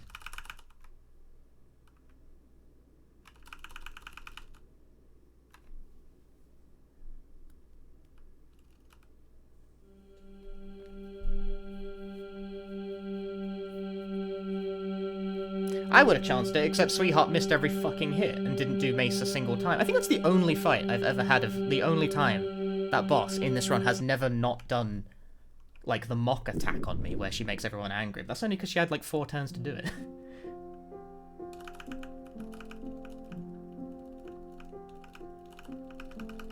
Played it almost right. I fucked up the last time because I didn't know what I was doing. Done like 2 runs with these glitches. I don't know the fight strats. I didn't make new fight strats. I'm out here. I'm just doing stuff.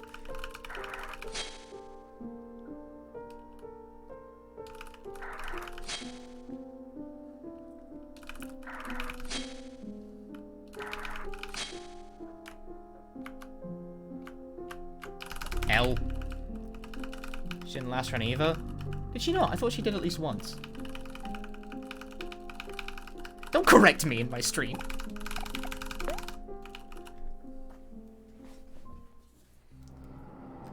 I really want to... See, the thing is, I want to edit my notes now while the cutscene is happening, but if I tab out of the game, it will pause. I hate that shit.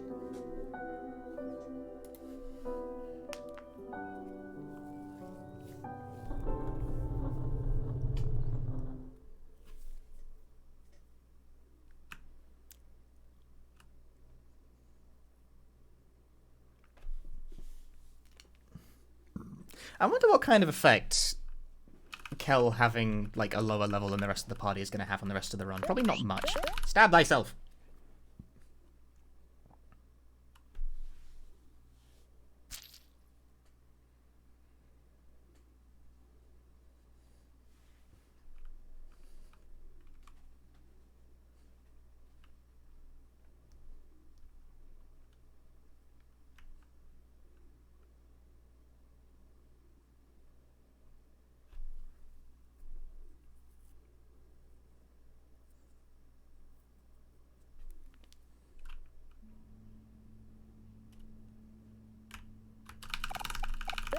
It's time for dishwashing!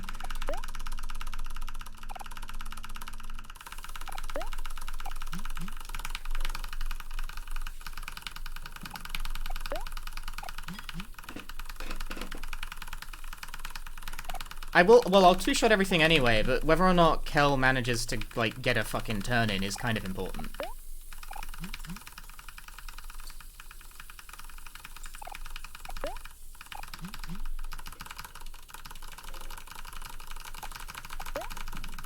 I'm jamming 2 fingers on the same key to mash this optimally.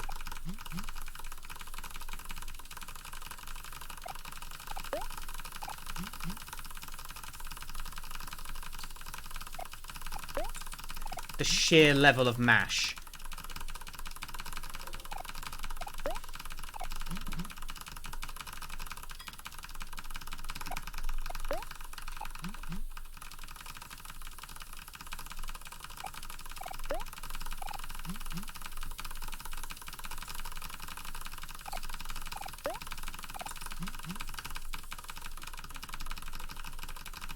Perfect! Perfect! Perfect!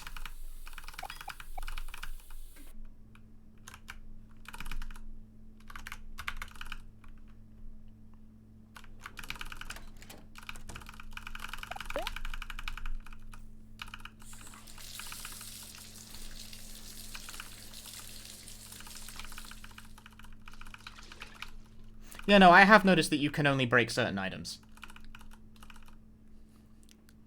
Like, you can't break the spatula or spoon, but you can definitely break mugs and bowls and shit.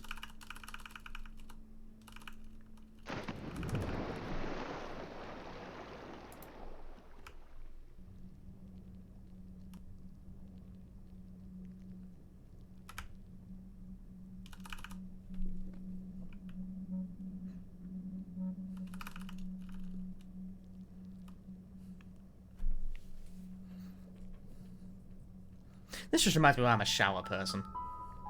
Especially because I'm narcoleptic. I don't think it would actually be dangerous in practice because, like, I'm narcoleptic, but I'm not that narcoleptic.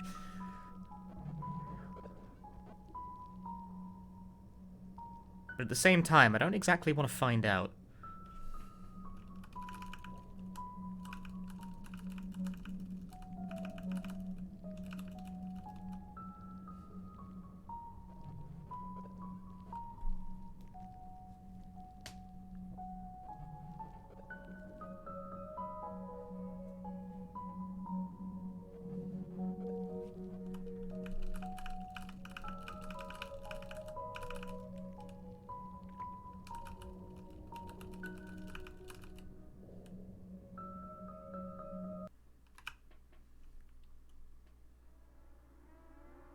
I want to replace this image right now, this sprite, with, like, the imposter is sus image from Germ. I think it would be a very good fit. Can someone tell me how to do that?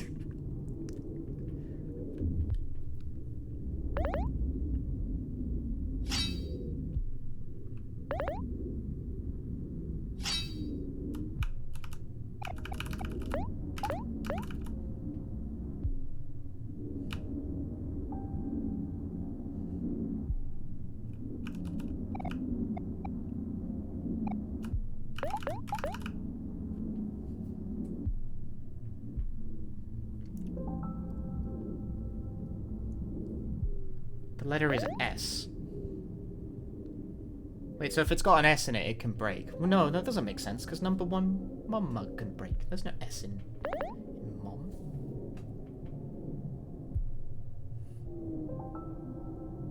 I've broken the number one mom mug before.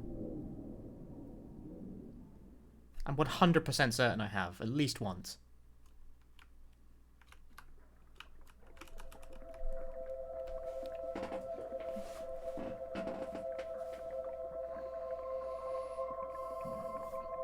Should be allowed to order some sprites. Well, not for, like, normal runs. I just do it for a joke.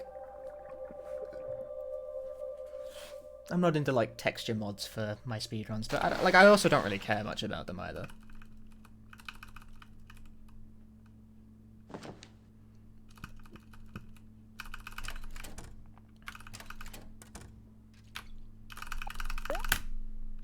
Wow!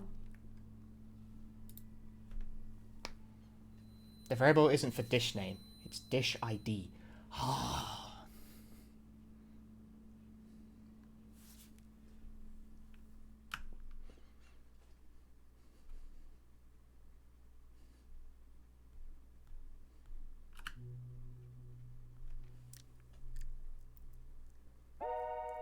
That's such an oddly specific detail, though, isn't it? Like, they really took the time to make sure that only the things that make sense to break... They took the time to program in a random chance of breaking dishes while washing. Why? I'm not complaining, but just, like, why? What an unreasonable thing to do. I don't think you can break the chopsticks, no. I've not seen it. Maybe you can.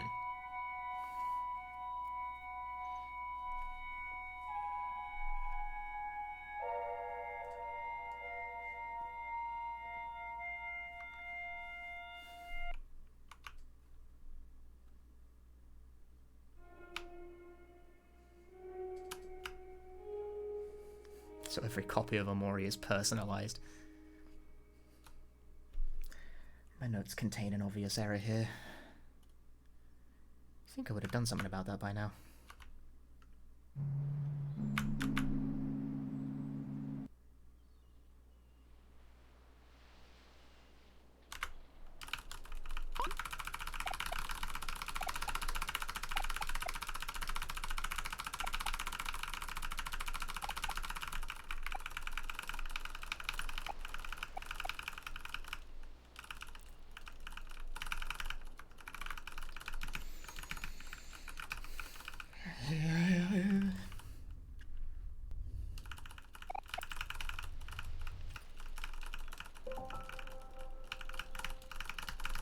You are no longer afraid of drowning. If only it was so easy. See, I'm not scared of drowning in real life, but I also can't swim.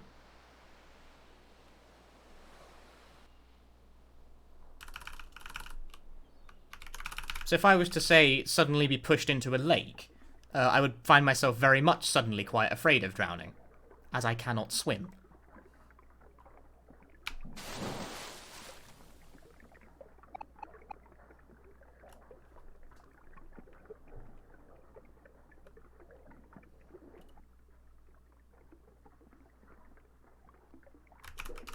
Ugh, worst position.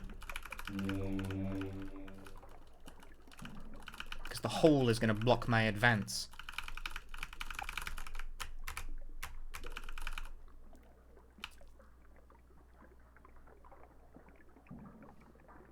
Be really nice if I didn't have to go into the haunted pool to get the O key, since I'm not buying any more emotion items there at this point in the route, but we gotta go there.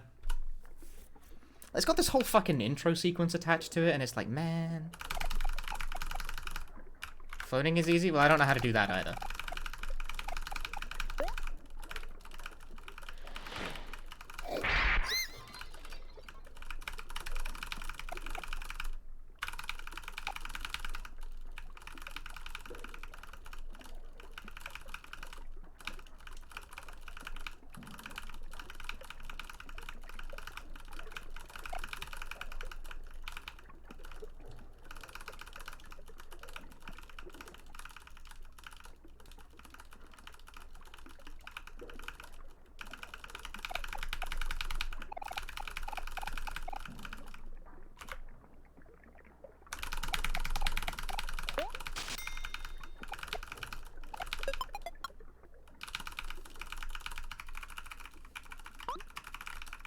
Well, I mean, the mandatory ghost party... I don't know why the O key is placed there, other than just, like, because it's funny, because it's by a bunch of O's. Which I think might just be the reason. It's a reasonably missable area, though, is the thing. You may just not go there. Like, nothing in the game really specifically directs you to here. This gold split is definitely wrong, and I should change it, because there's no fucking way I have 50 seconds of time save on this split.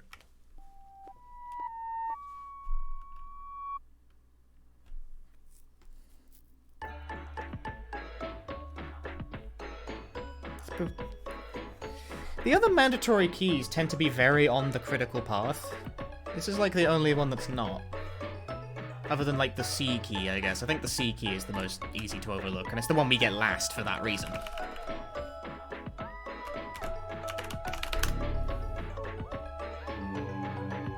I missed the clam one in a fucking run. Because I'm very intelligent.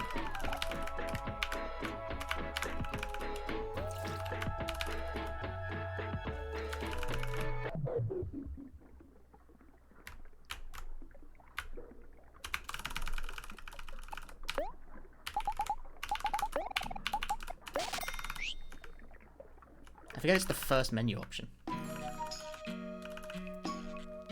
Hey, ethicist.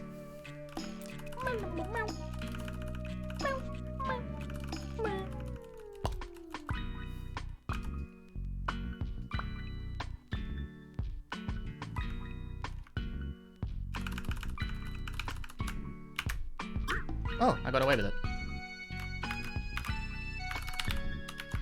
Yeah, no kidding. Right side is easier, huh? How's everyone doing so far? Reasonably well.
the sheer mash of it all.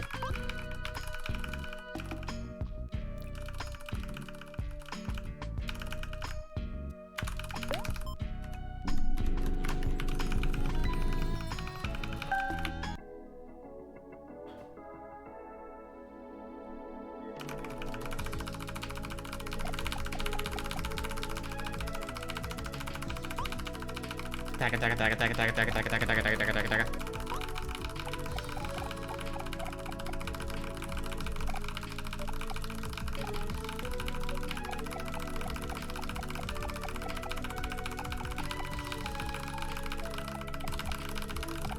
Night Video Spectre. Thanks for being here. Thanks for watching.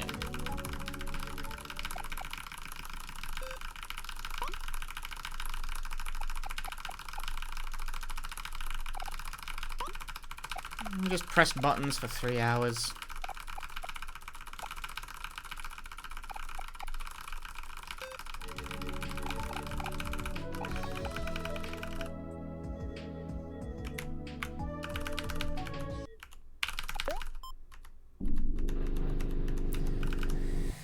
Hero doesn't have fast food, but I suppose that doesn't really matter.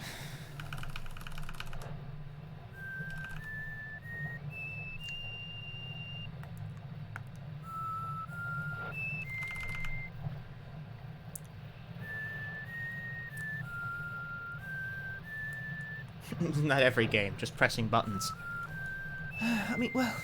I mean, but... I mean, well...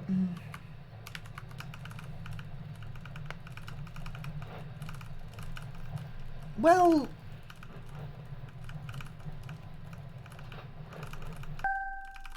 No!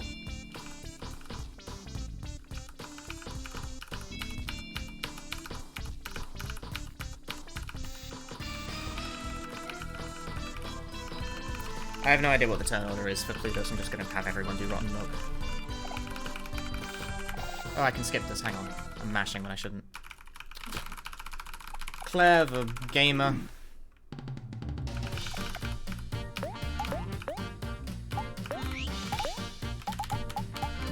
Where is it? There it is.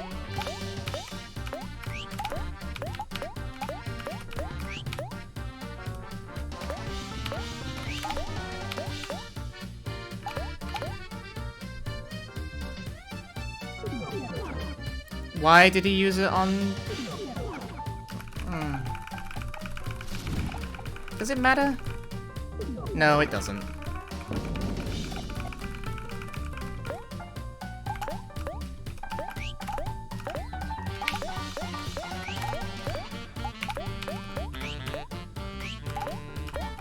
Damn it.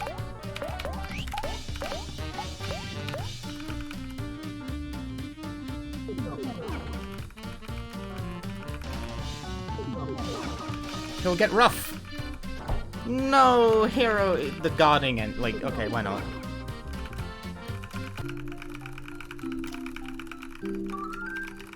I learned trick. She learned power hit. Kel is level 14. That's so sad.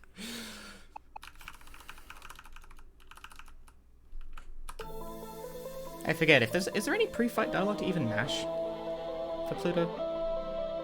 Hi, sleeping with a ghost. That's a good name. Run's going alright so far. I have no idea what the turn order is, so I'm just gonna have everyone do Rotten Milk. Careful.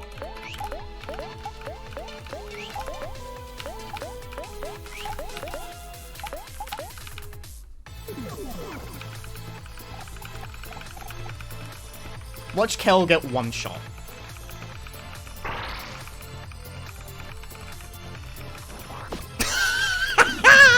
Bye. Absolutely fucking useless. See ya, buddy.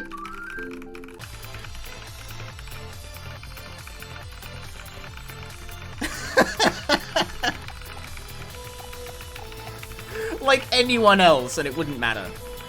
Has to be Kel, though. Has to be the person.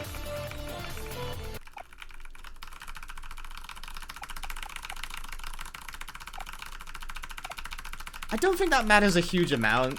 insofar as the run is concerned, but, like, doesn't that suck for Humphrey? Not really. I mean, it might. But it also might mean literally nothing.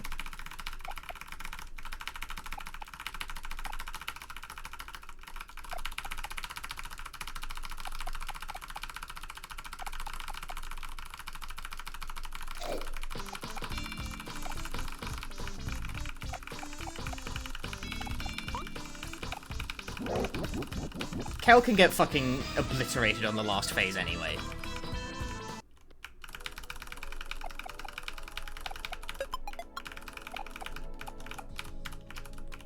Skip, damn it.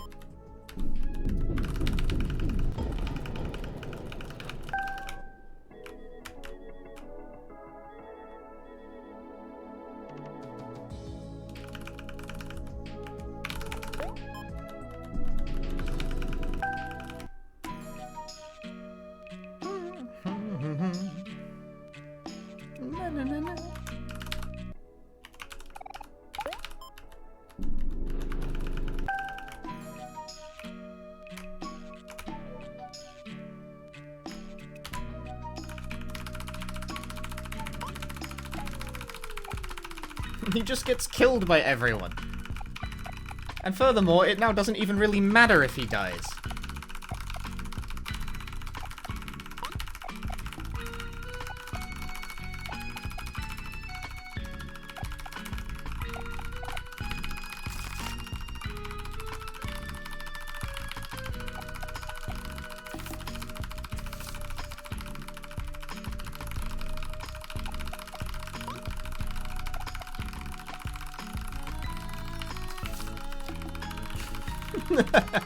Kel dies.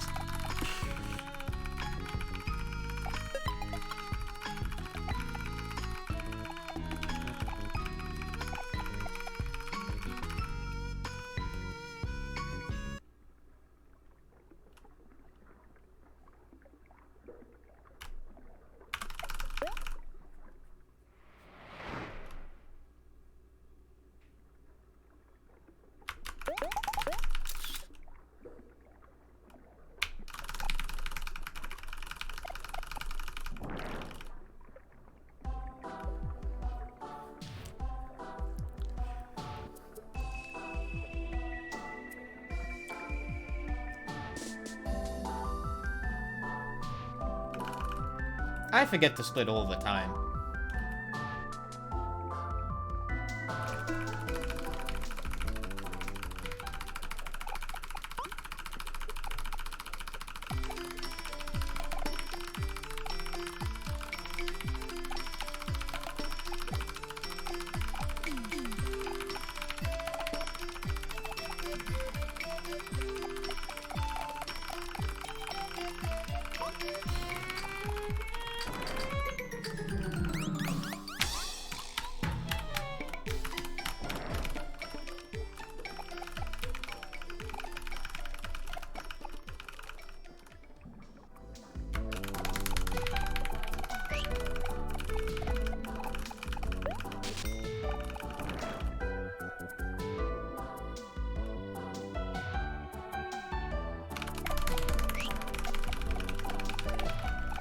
Do we have enough money to just pay the toll correctly both? We do actually have enough money to just pay the toll the first time, huh?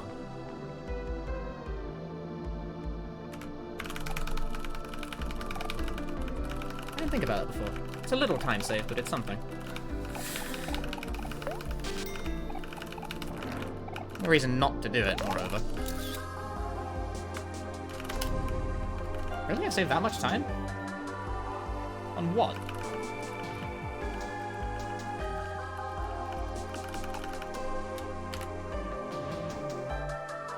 A little less dialogue?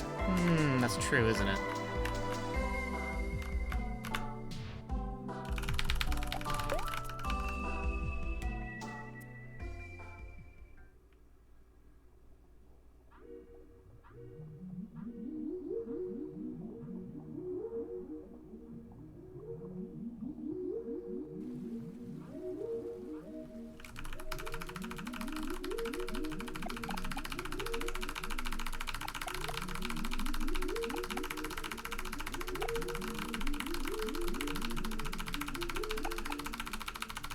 My runs are hard carried by mashing.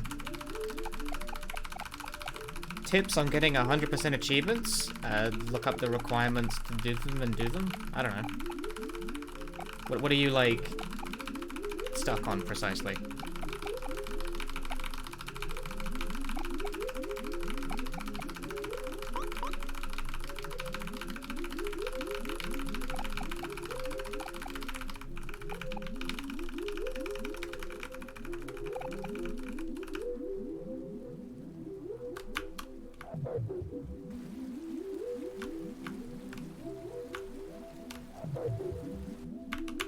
Oh, I walked one space too far. No gaming.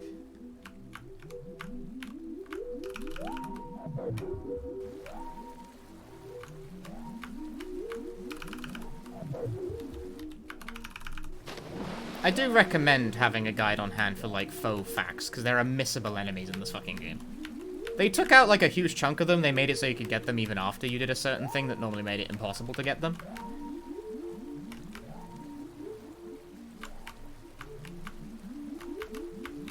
But honestly, universally loved, the one for getting all the flowers, like, requires... That requires a guide. It doesn't, like, require a guide. But in practice, good fucking luck, pal. Like, you first have to realize that there are even 2 times of day in the, like, the real-world segments, which I didn't. Does this just make me stupid? Did I just not notice? Ghost bunnies are still very much missable. They're for doing specific things. It took me, like, 6 playthroughs to get all of them. Admittedly, like, I think at the minimum you could do 2. If you're very meticulous. And, like, your approach is planned.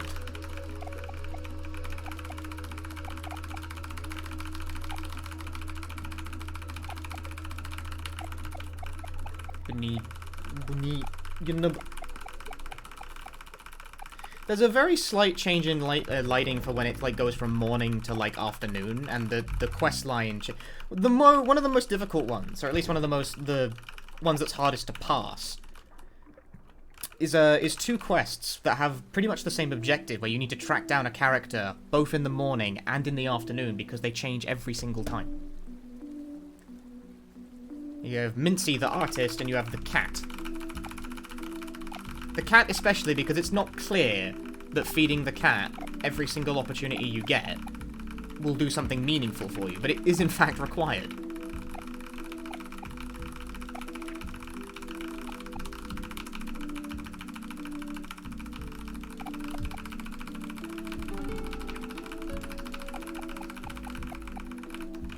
Like, once you know that you have to find the cat and Mincy at every time period each time, it's not too difficult, but first you have to realize that's even what you're supposed to do.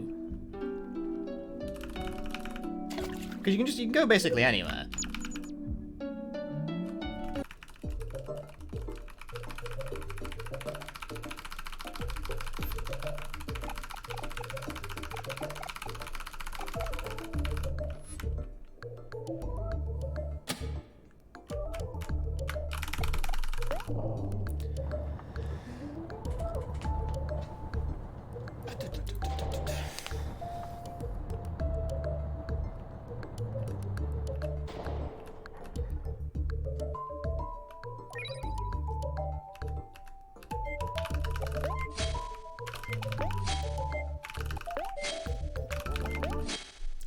I don't think any of them require you to go to a house at night. I don't think there is anything active during the night phases of the game. But still, some of them require you to do things like basically, if you don't know what you're looking for, you do like a full sweep of the town, both time periods, every time.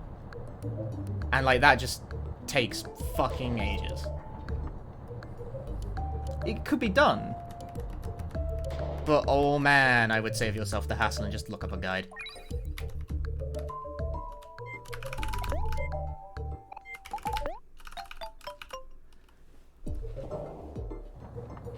These puzzles took you way long. Even on my casual playthrough, I brute forced the color one. Do y'all remember me brute forcing the color one? No, I didn't brute force. I brute forced the password one. Y'all remember the fact that I brute forced the password one?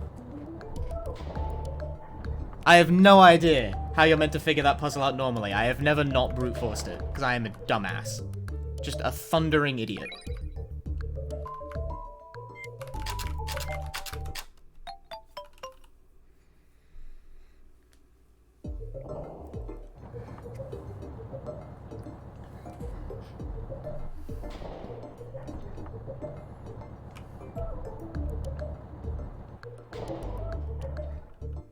See, I've never got to the end of the puzzle. I thought the only time I would go in that room is because there's a key in there, but you can just exit the puzzle halfway through when you get the key.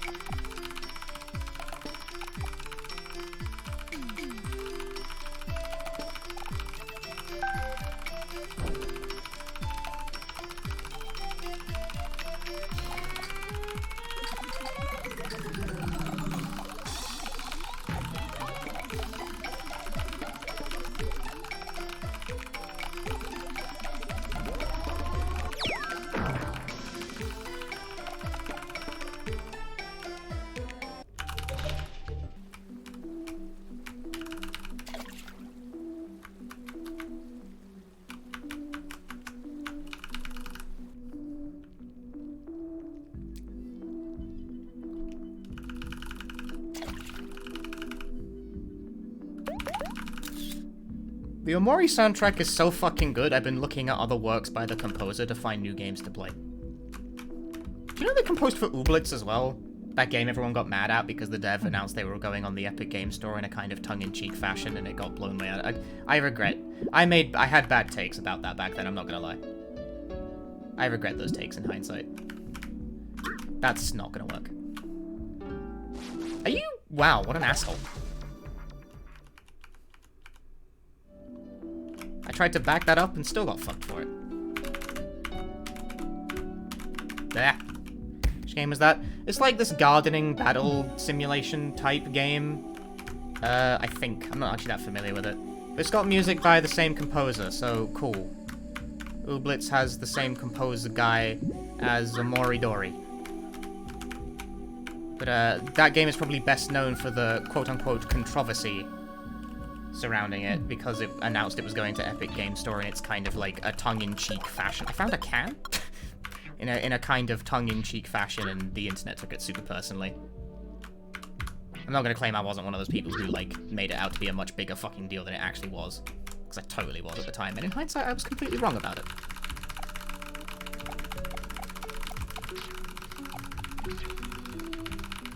I don't know, maybe it's because I actually make things now too, so I have more sympathy for them.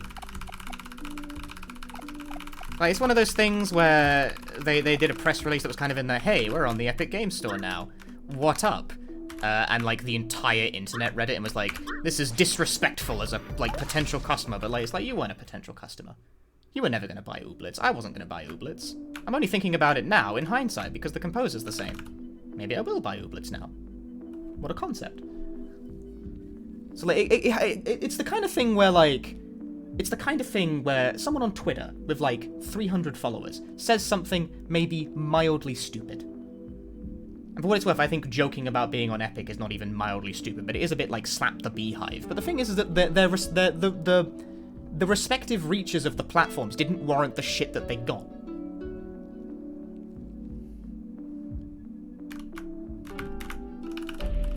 That's why I don't understand, like, that. It's the thing with, like, the Twitter main character, where someone with, like, 200 followers has, like, a shit take. It's like, yeah, this is a dumb take, but also, this person is functionally harmless.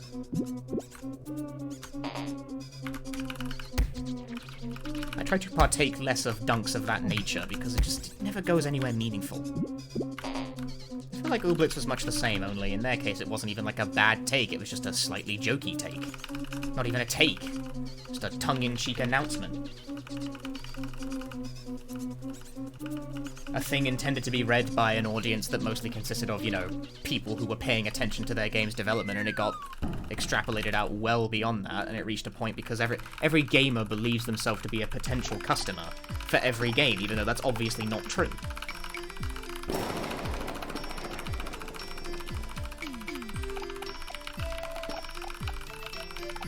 I've come to realize this over time.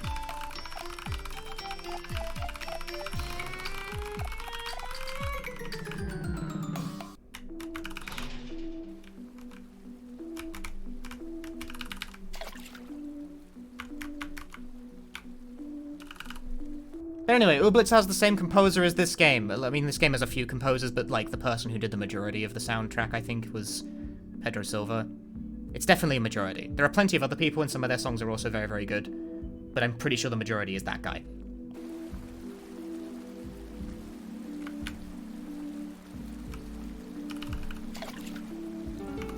Whereas I believe he is the sole composer for Ooblets.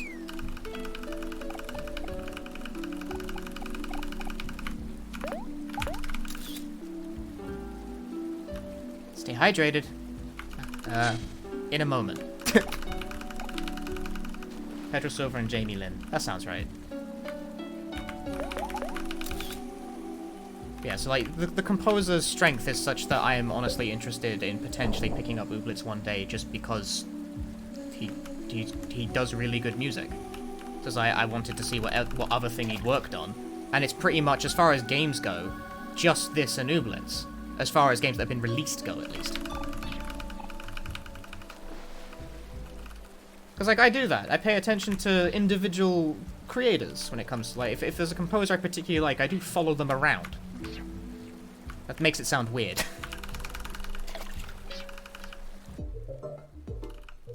Like, it's the reason I became aware of Chicory in the first place. Like, the game Chicory, A Colorful Tale. I'm really looking forward to that game. I found out about that game because it shares a composer with Celeste. Lena Raine, specifically.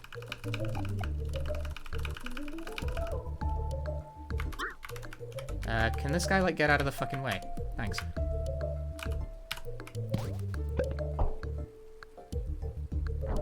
Don't cyber-stalk composers! That's not what I do. Oh, that's really shit. He's in the way. Hero, get out of the way. What a fucking obnoxious position for it to take. Bowen contributed a few tracks to this game. Not just My Time, even though that's like a license and not like an original. He composed, I believe, the fight theme you hear at the very start of the game. Like the one in the forest. I think he's also Sweetheart's Castle's battle theme. I think that's also him.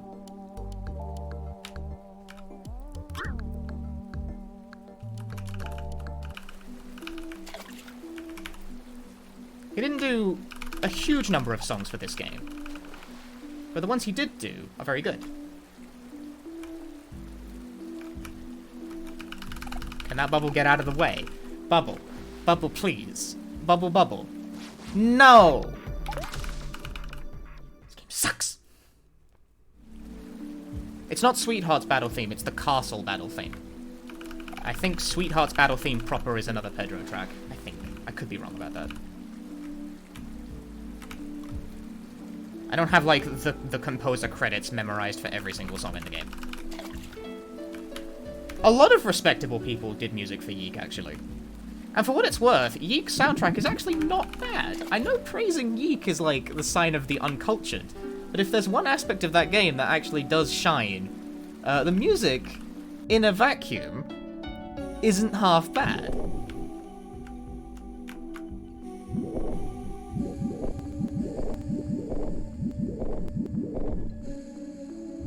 It's not deployed very well in that video game, mind you, but individual tracks are generally fairly well constructed. I end up feeling... But the thing is that I say I end up feeling bad about... I feel bad about Yeek in a very sort of abstract way, right? I'm gonna preach for a moment. What's the deal? It's a bad RPG. Stay hydrated. Oh. There you go, I got it. Yeek's deal is just that it's a bad RPG, but it's bad in, like, a very particular way that tends to provoke anger because it thinks it's smarter than it is. Like, there's a certain it's a particular kind of infuriating because it's very wordy, very monologue-y, and very, like, sure of itself as being very, wise and clever and funny, and it's none of those things. Stephen Moffat, yeah. Yeah, you know, that's... Yeah. Yeah. But, like, I think about that, and I feel kind of bad, because what's the difference between something that thinks it's good and something that just is good?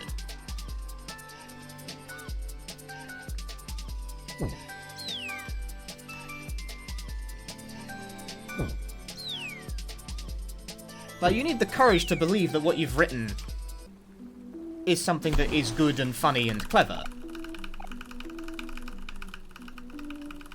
But, that's really the only dividing line, is that, like, one is good and funny and clever, and the other just isn't, and the only difference is the competency of the execution. Not really so much the attitude. Like, this game is charming and funny and clever. And and the game displays confidence in that aspect of itself, on multiple occasions, not in, like, a not in an arrogant way, mind you, but that's the thing, is that it only comes across as arrogant as if you think yourself clever, and then you're not. If you think yourself clever, and then you are just clever, no one cares.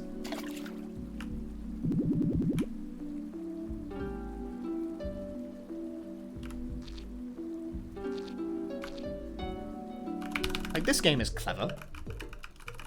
And it believes itself to be clever. And it's correct. The only reason it doesn't come across as, I don't know, precious or pretentious is because it's correct that it's clever. But what's the difference? Just being right? You can't know if you're right until you get it out there.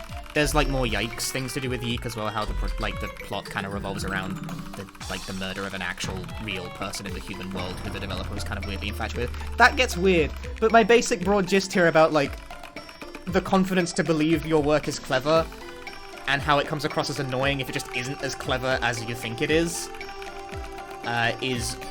odd, and I think about it a lot. Because that's the only difference between a work that comes across to the masses as a respectable piece of writing and something that's just fucking annoying. Is mostly just execution rather than attitude. Because to do a joke, you need to be confident that it's funny. And if you're right, then well, so much the better. But if you're wrong, and you're wrong a lot, you'll start annoying people.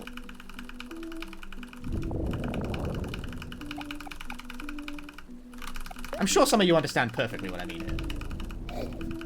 So I try not to, like, bag too hard on Yeek, because it's...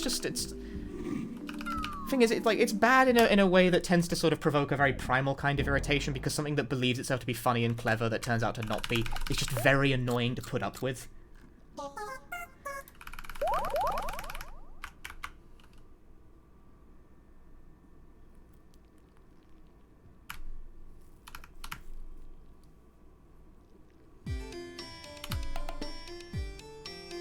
If you ain't clever, it's a big oof. I don't know what the fucking turn order is supposed to be. Guess that means I don't watch too many other streamers. No, I really don't. I follow like 6 people on this website.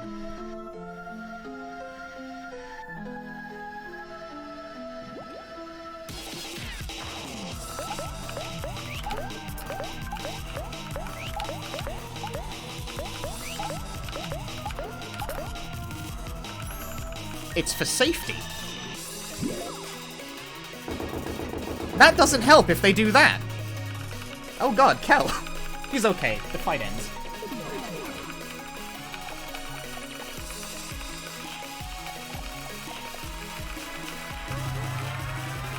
Hey, Kel got 4 healed. What a genius play.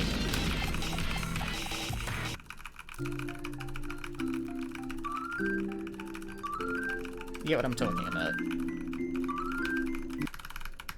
I guess my broad thrust is just that a failure of a work to be good isn't like a moral failing of the person.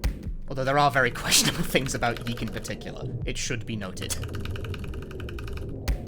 Things that perhaps should not have been put to paper.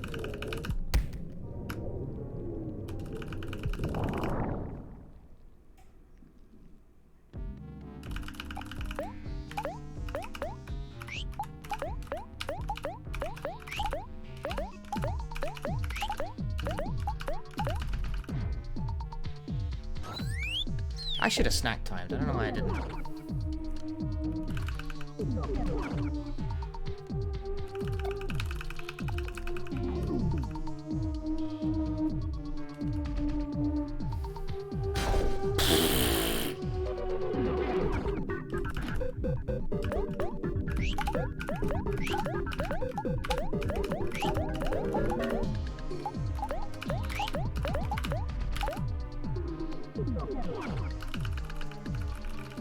This is gonna get someone fucking killed, and probably Hero.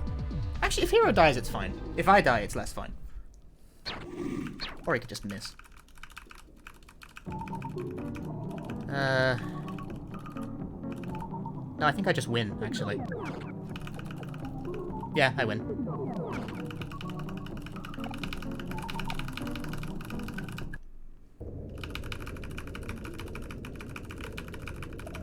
Oh, Humphrey skipped his turn, so I win.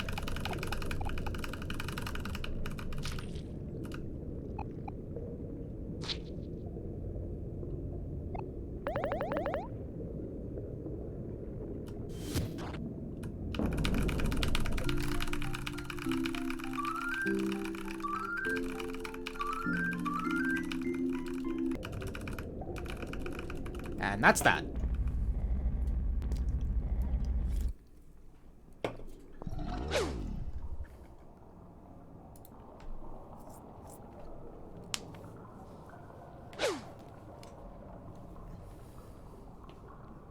That went well. And if Humphrey Grand was going to crit anyone, it might as well be Hero.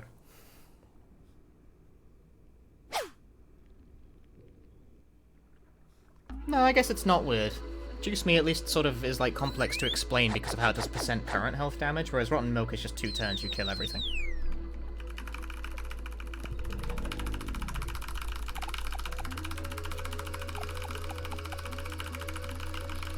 I understand why people think it's quite a linear strategy, because it is.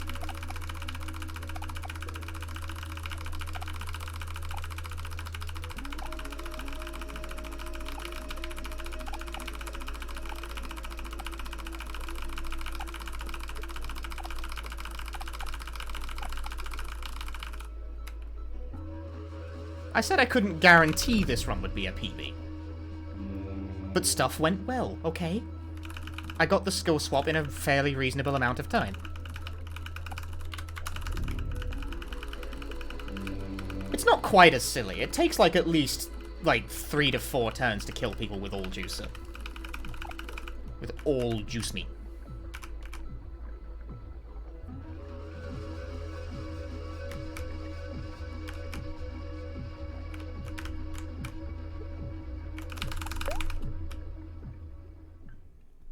I guess that's what you should do for, now that I think about it, I guess you should just do what you do on Sweetheart on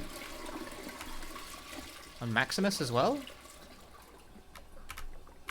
The strategy seems like it would be similar. You just use your mock on turn 3, and that should get you the kill.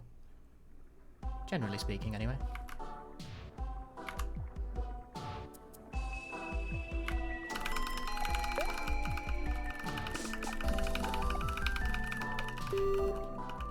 I just want to go fast, man. I don't care whether or not something's broken.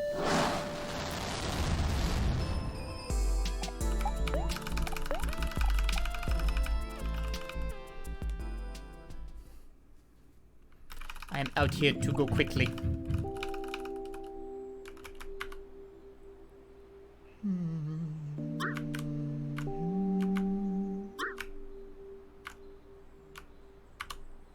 Whoa! Fuck me. That guy, like, jumped a square and startled me. The Benny. We go fast. We do. We go fast here. That's what we do.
I just like pressing buttons.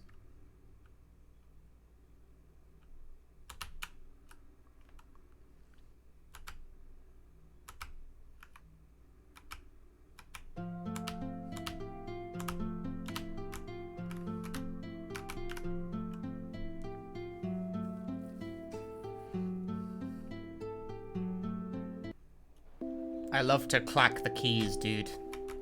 I live for key clacking, cling, clong, clickety, click, clack. I need to pick a direction, bro.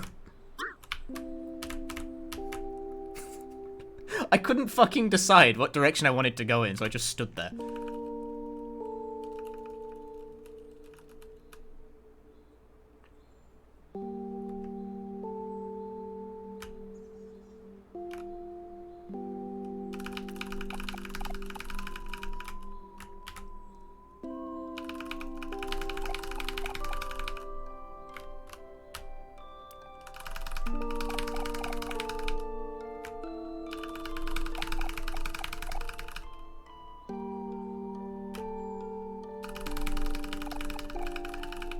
Yeah, there's a little sequence that lets you do that.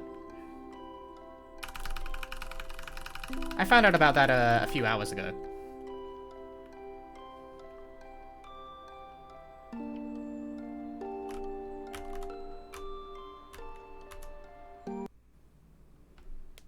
The fact that there's ways to get into Black Space 2 even while on the true route is... There's a whole lot you can do in Black Space, although I find it weird that there's like a whole lot you can do in Black Space, but like, it also doesn't really amount to anything. Like, you can see a whole bunch of weird shit, but you can't really do anything with that information.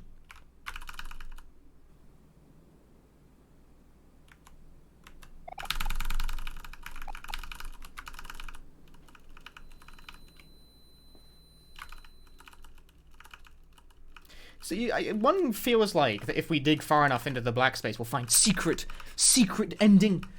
But, like, no, as far as I know, such a thing doesn't exist. There's just a whole bunch of random shit down there. That must have taken a very long time to fucking craft.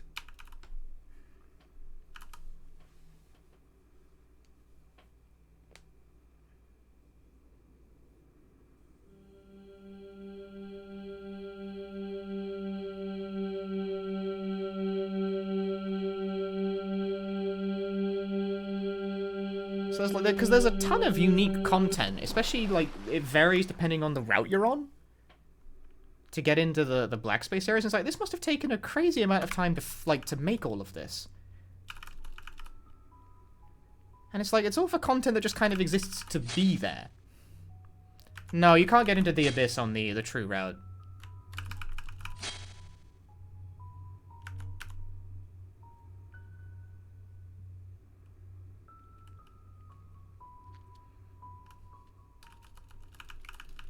You think they kept overhauling Black Space and ended up reusing the content in Black Space 2? Your evidence is that the Black Space 2 rooms are early in the code compared to Black Space 1 ones.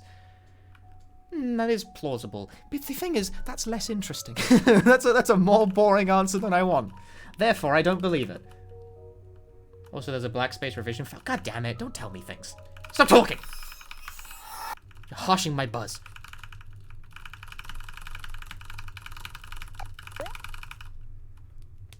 Still, even as it is implemented into the game at current, there's like a very complex web of interactions necessary to find all that shit. And it's just there, for the most part. Hey, Kirby Master.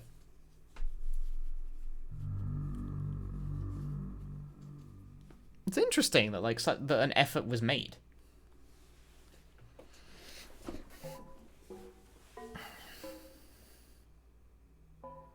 I spent some time middling about it in Black Space on my Kiki route playthrough. There's a lot of very visually interesting stuff down there. I found Herosaurus. I also found Kel swimming in $10 bills. Or is it 20? No, it's $20 bills.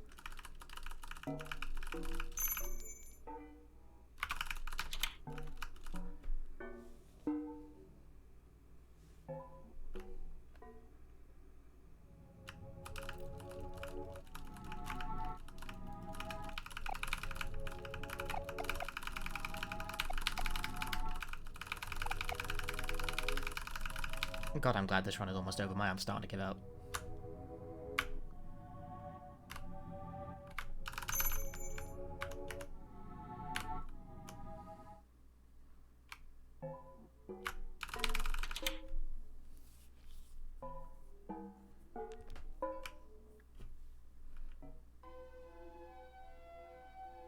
I wonder how badly do rooms like this completely bollock the bitrate?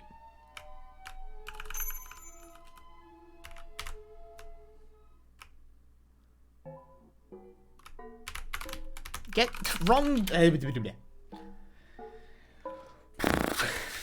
Wrong side of the fucking door, genius.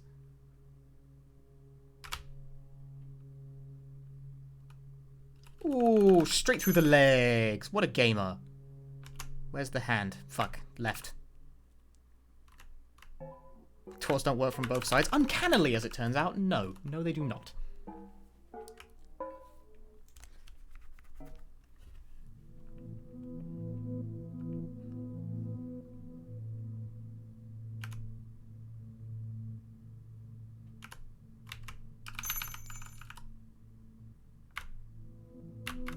Hand. Friend.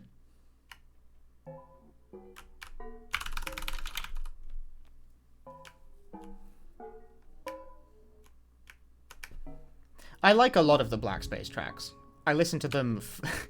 Is it weird that I listen to some of these to relax? I like the one called August Water in particular.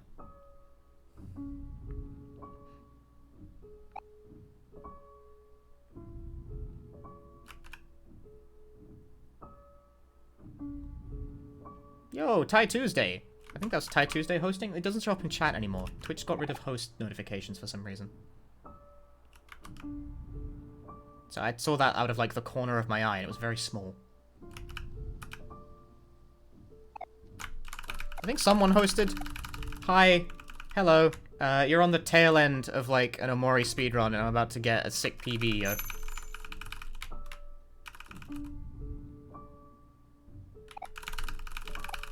Hey, Ty. I'm about to get a gnarly PB in the speedrun.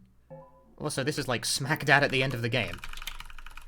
Although it's the end of, like, on the optional route, I guess. What am I doing here? My work has been bad.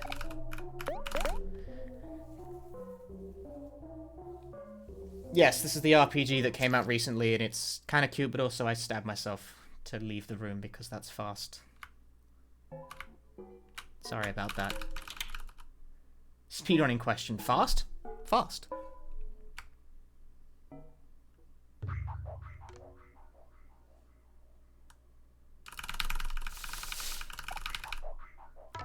See, this is an RPG primarily, but I've done all the RPGing. So I'm kind of like playing out the finale events.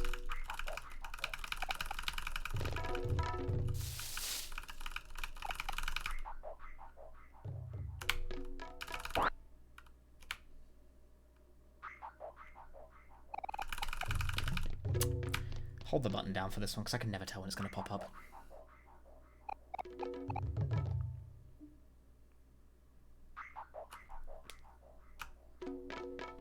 Yeah, you have the option to hurt a cat in this game, and it is specifically optimal in the run to not do that.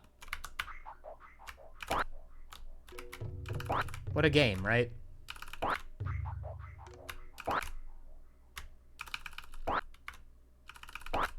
I keep messing this up. Is the melon pattern random, or is like what? Because now I gotta walk further up to go find a hand. Come over here.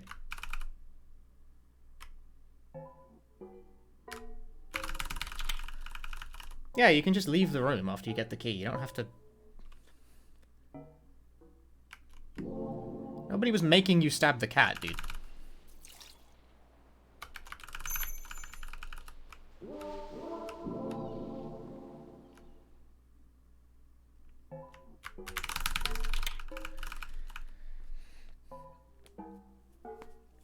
The thing is that most people aren't going to look for the stab option. Because I think it's the only room in Black Space that, like, you get the hint, like, after you've stabbed the cat, and he's, like, waiting for something. It's like, oh. I see. I understand what needs to be done here. Sorry, the back, like, 30 minutes of this run... Is it 30 minutes? More like 18. Still, it's like, it's more cinematic than it is RPG battling. There's a lot of RPG battling in this run, normally. How the fuck did I save that much time? I don't care. Whatever, I'm taking it. Just really good movement or something? What a gamer.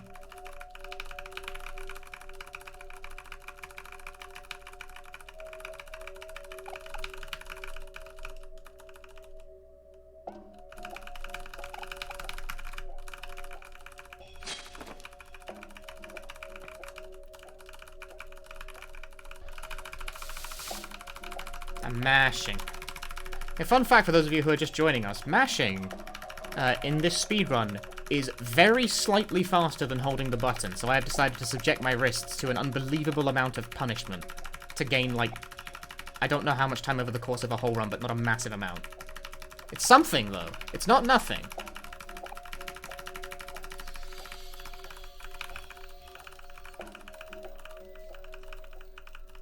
Hi, Borzoi. My favorite dog breed. They have such large noses.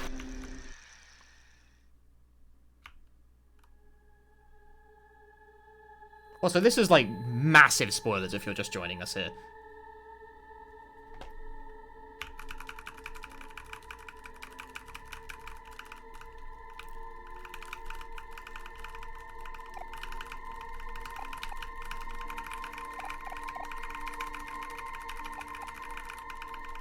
Some rooms don't even let you open the menu, much less stab yourself. I did actually think about that. I think that room is the only one that even lets you do it.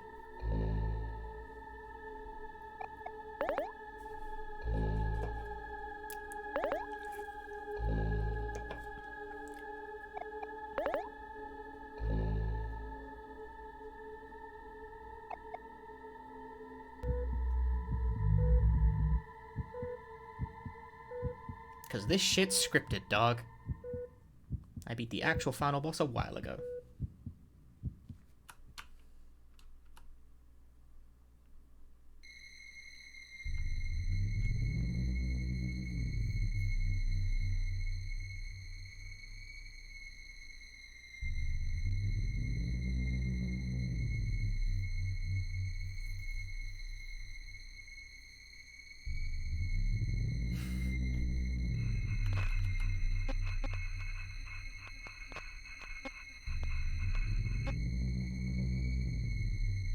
It very much has Yumeniki-inspired segments, and this would be one of them.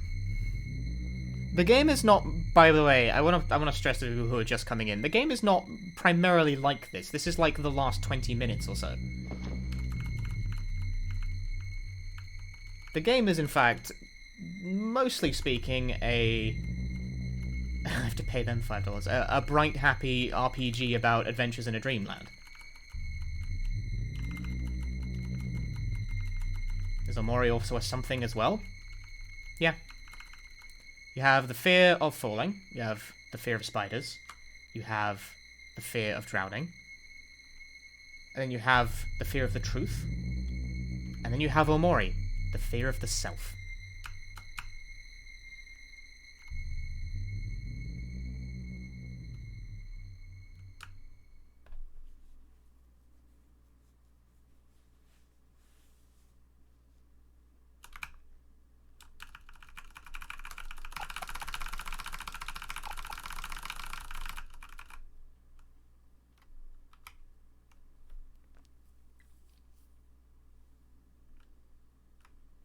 We're doing the route we employ in this speedrun, by the way, is one where we get a neutral ending. And I say a neutral ending, it's a bad ending, but the thing is that there's like literally an ending called the bad ending. The ending I'm about to get is not called the bad ending.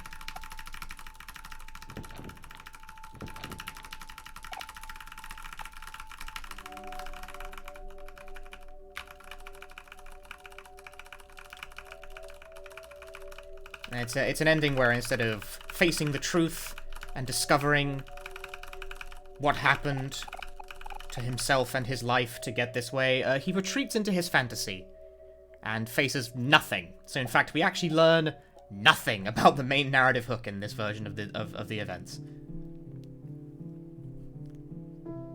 Because it is a version of the game, a route of the game, where you explicitly do not interact with the majority of the narrative. That's why it's the one done on the speedrun, because it's a lot faster than going through a bunch of the narrative beats.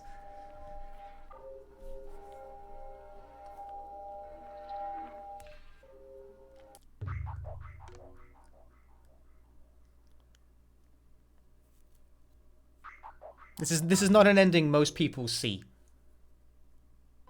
Because the game does not even allude that you can do that.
Yes, you did, in fact, fall in straight up just at the end of the game.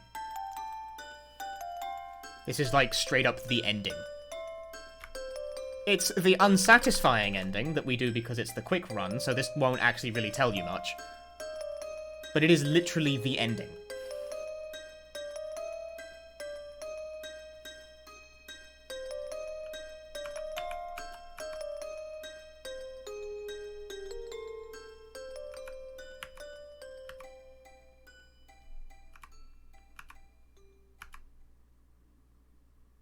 Wake up faster, boy. Sub 255 is dead. It was never alive to begin with.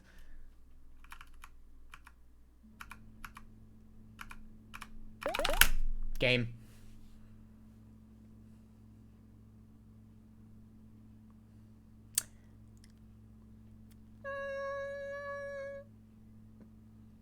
Bad ending.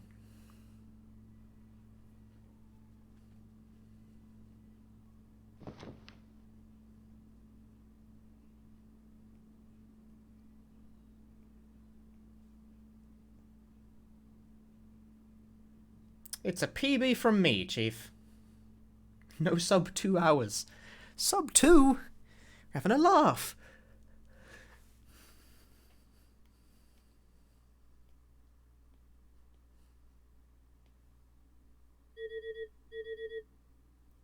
Oh yeah, sub 255 for sure. Sub 254 probably.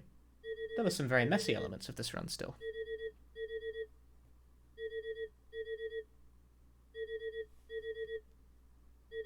Sub 250? Probably. It doesn't always end in suicide. In fact, you have to kind of specifically try to get this ending, but this is the ending we do in the run because it's fastest. It's not a happy game.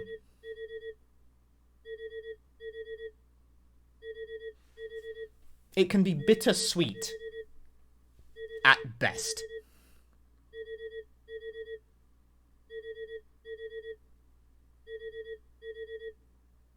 Is this also world record, or did world record get taken from me when I wasn't looking? I don't actually know what world record is at the moment. There are no runs on the board right now of this route because they're working out whether or not they want to split the board into separate categories and other boring shit that I don't care about. Other people have probably done runs of this route, and I don't know what their times are because there's stuff.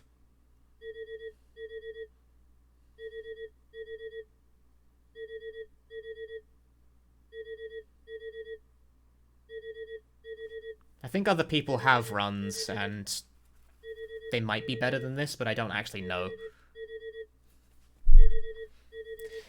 I don't know of the existence of a better time right now, so I'm going to go ahead and say, yeah, that is world record right now, but maybe it's not. I just don't know. Yeah, this route being the glitch route. I'm sure people have used them because other people seem to know the strats for this route that I don't. But I've not seen a complete run VOD. Clickbait it while I can. I don't clickbait shit. I'm like really lazy about YouTube stuff.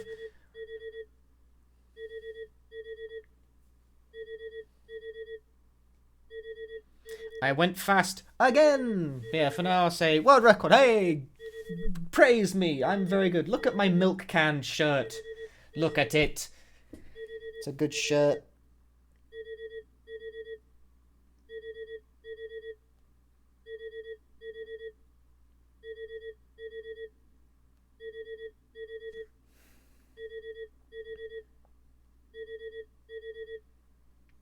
Pixels.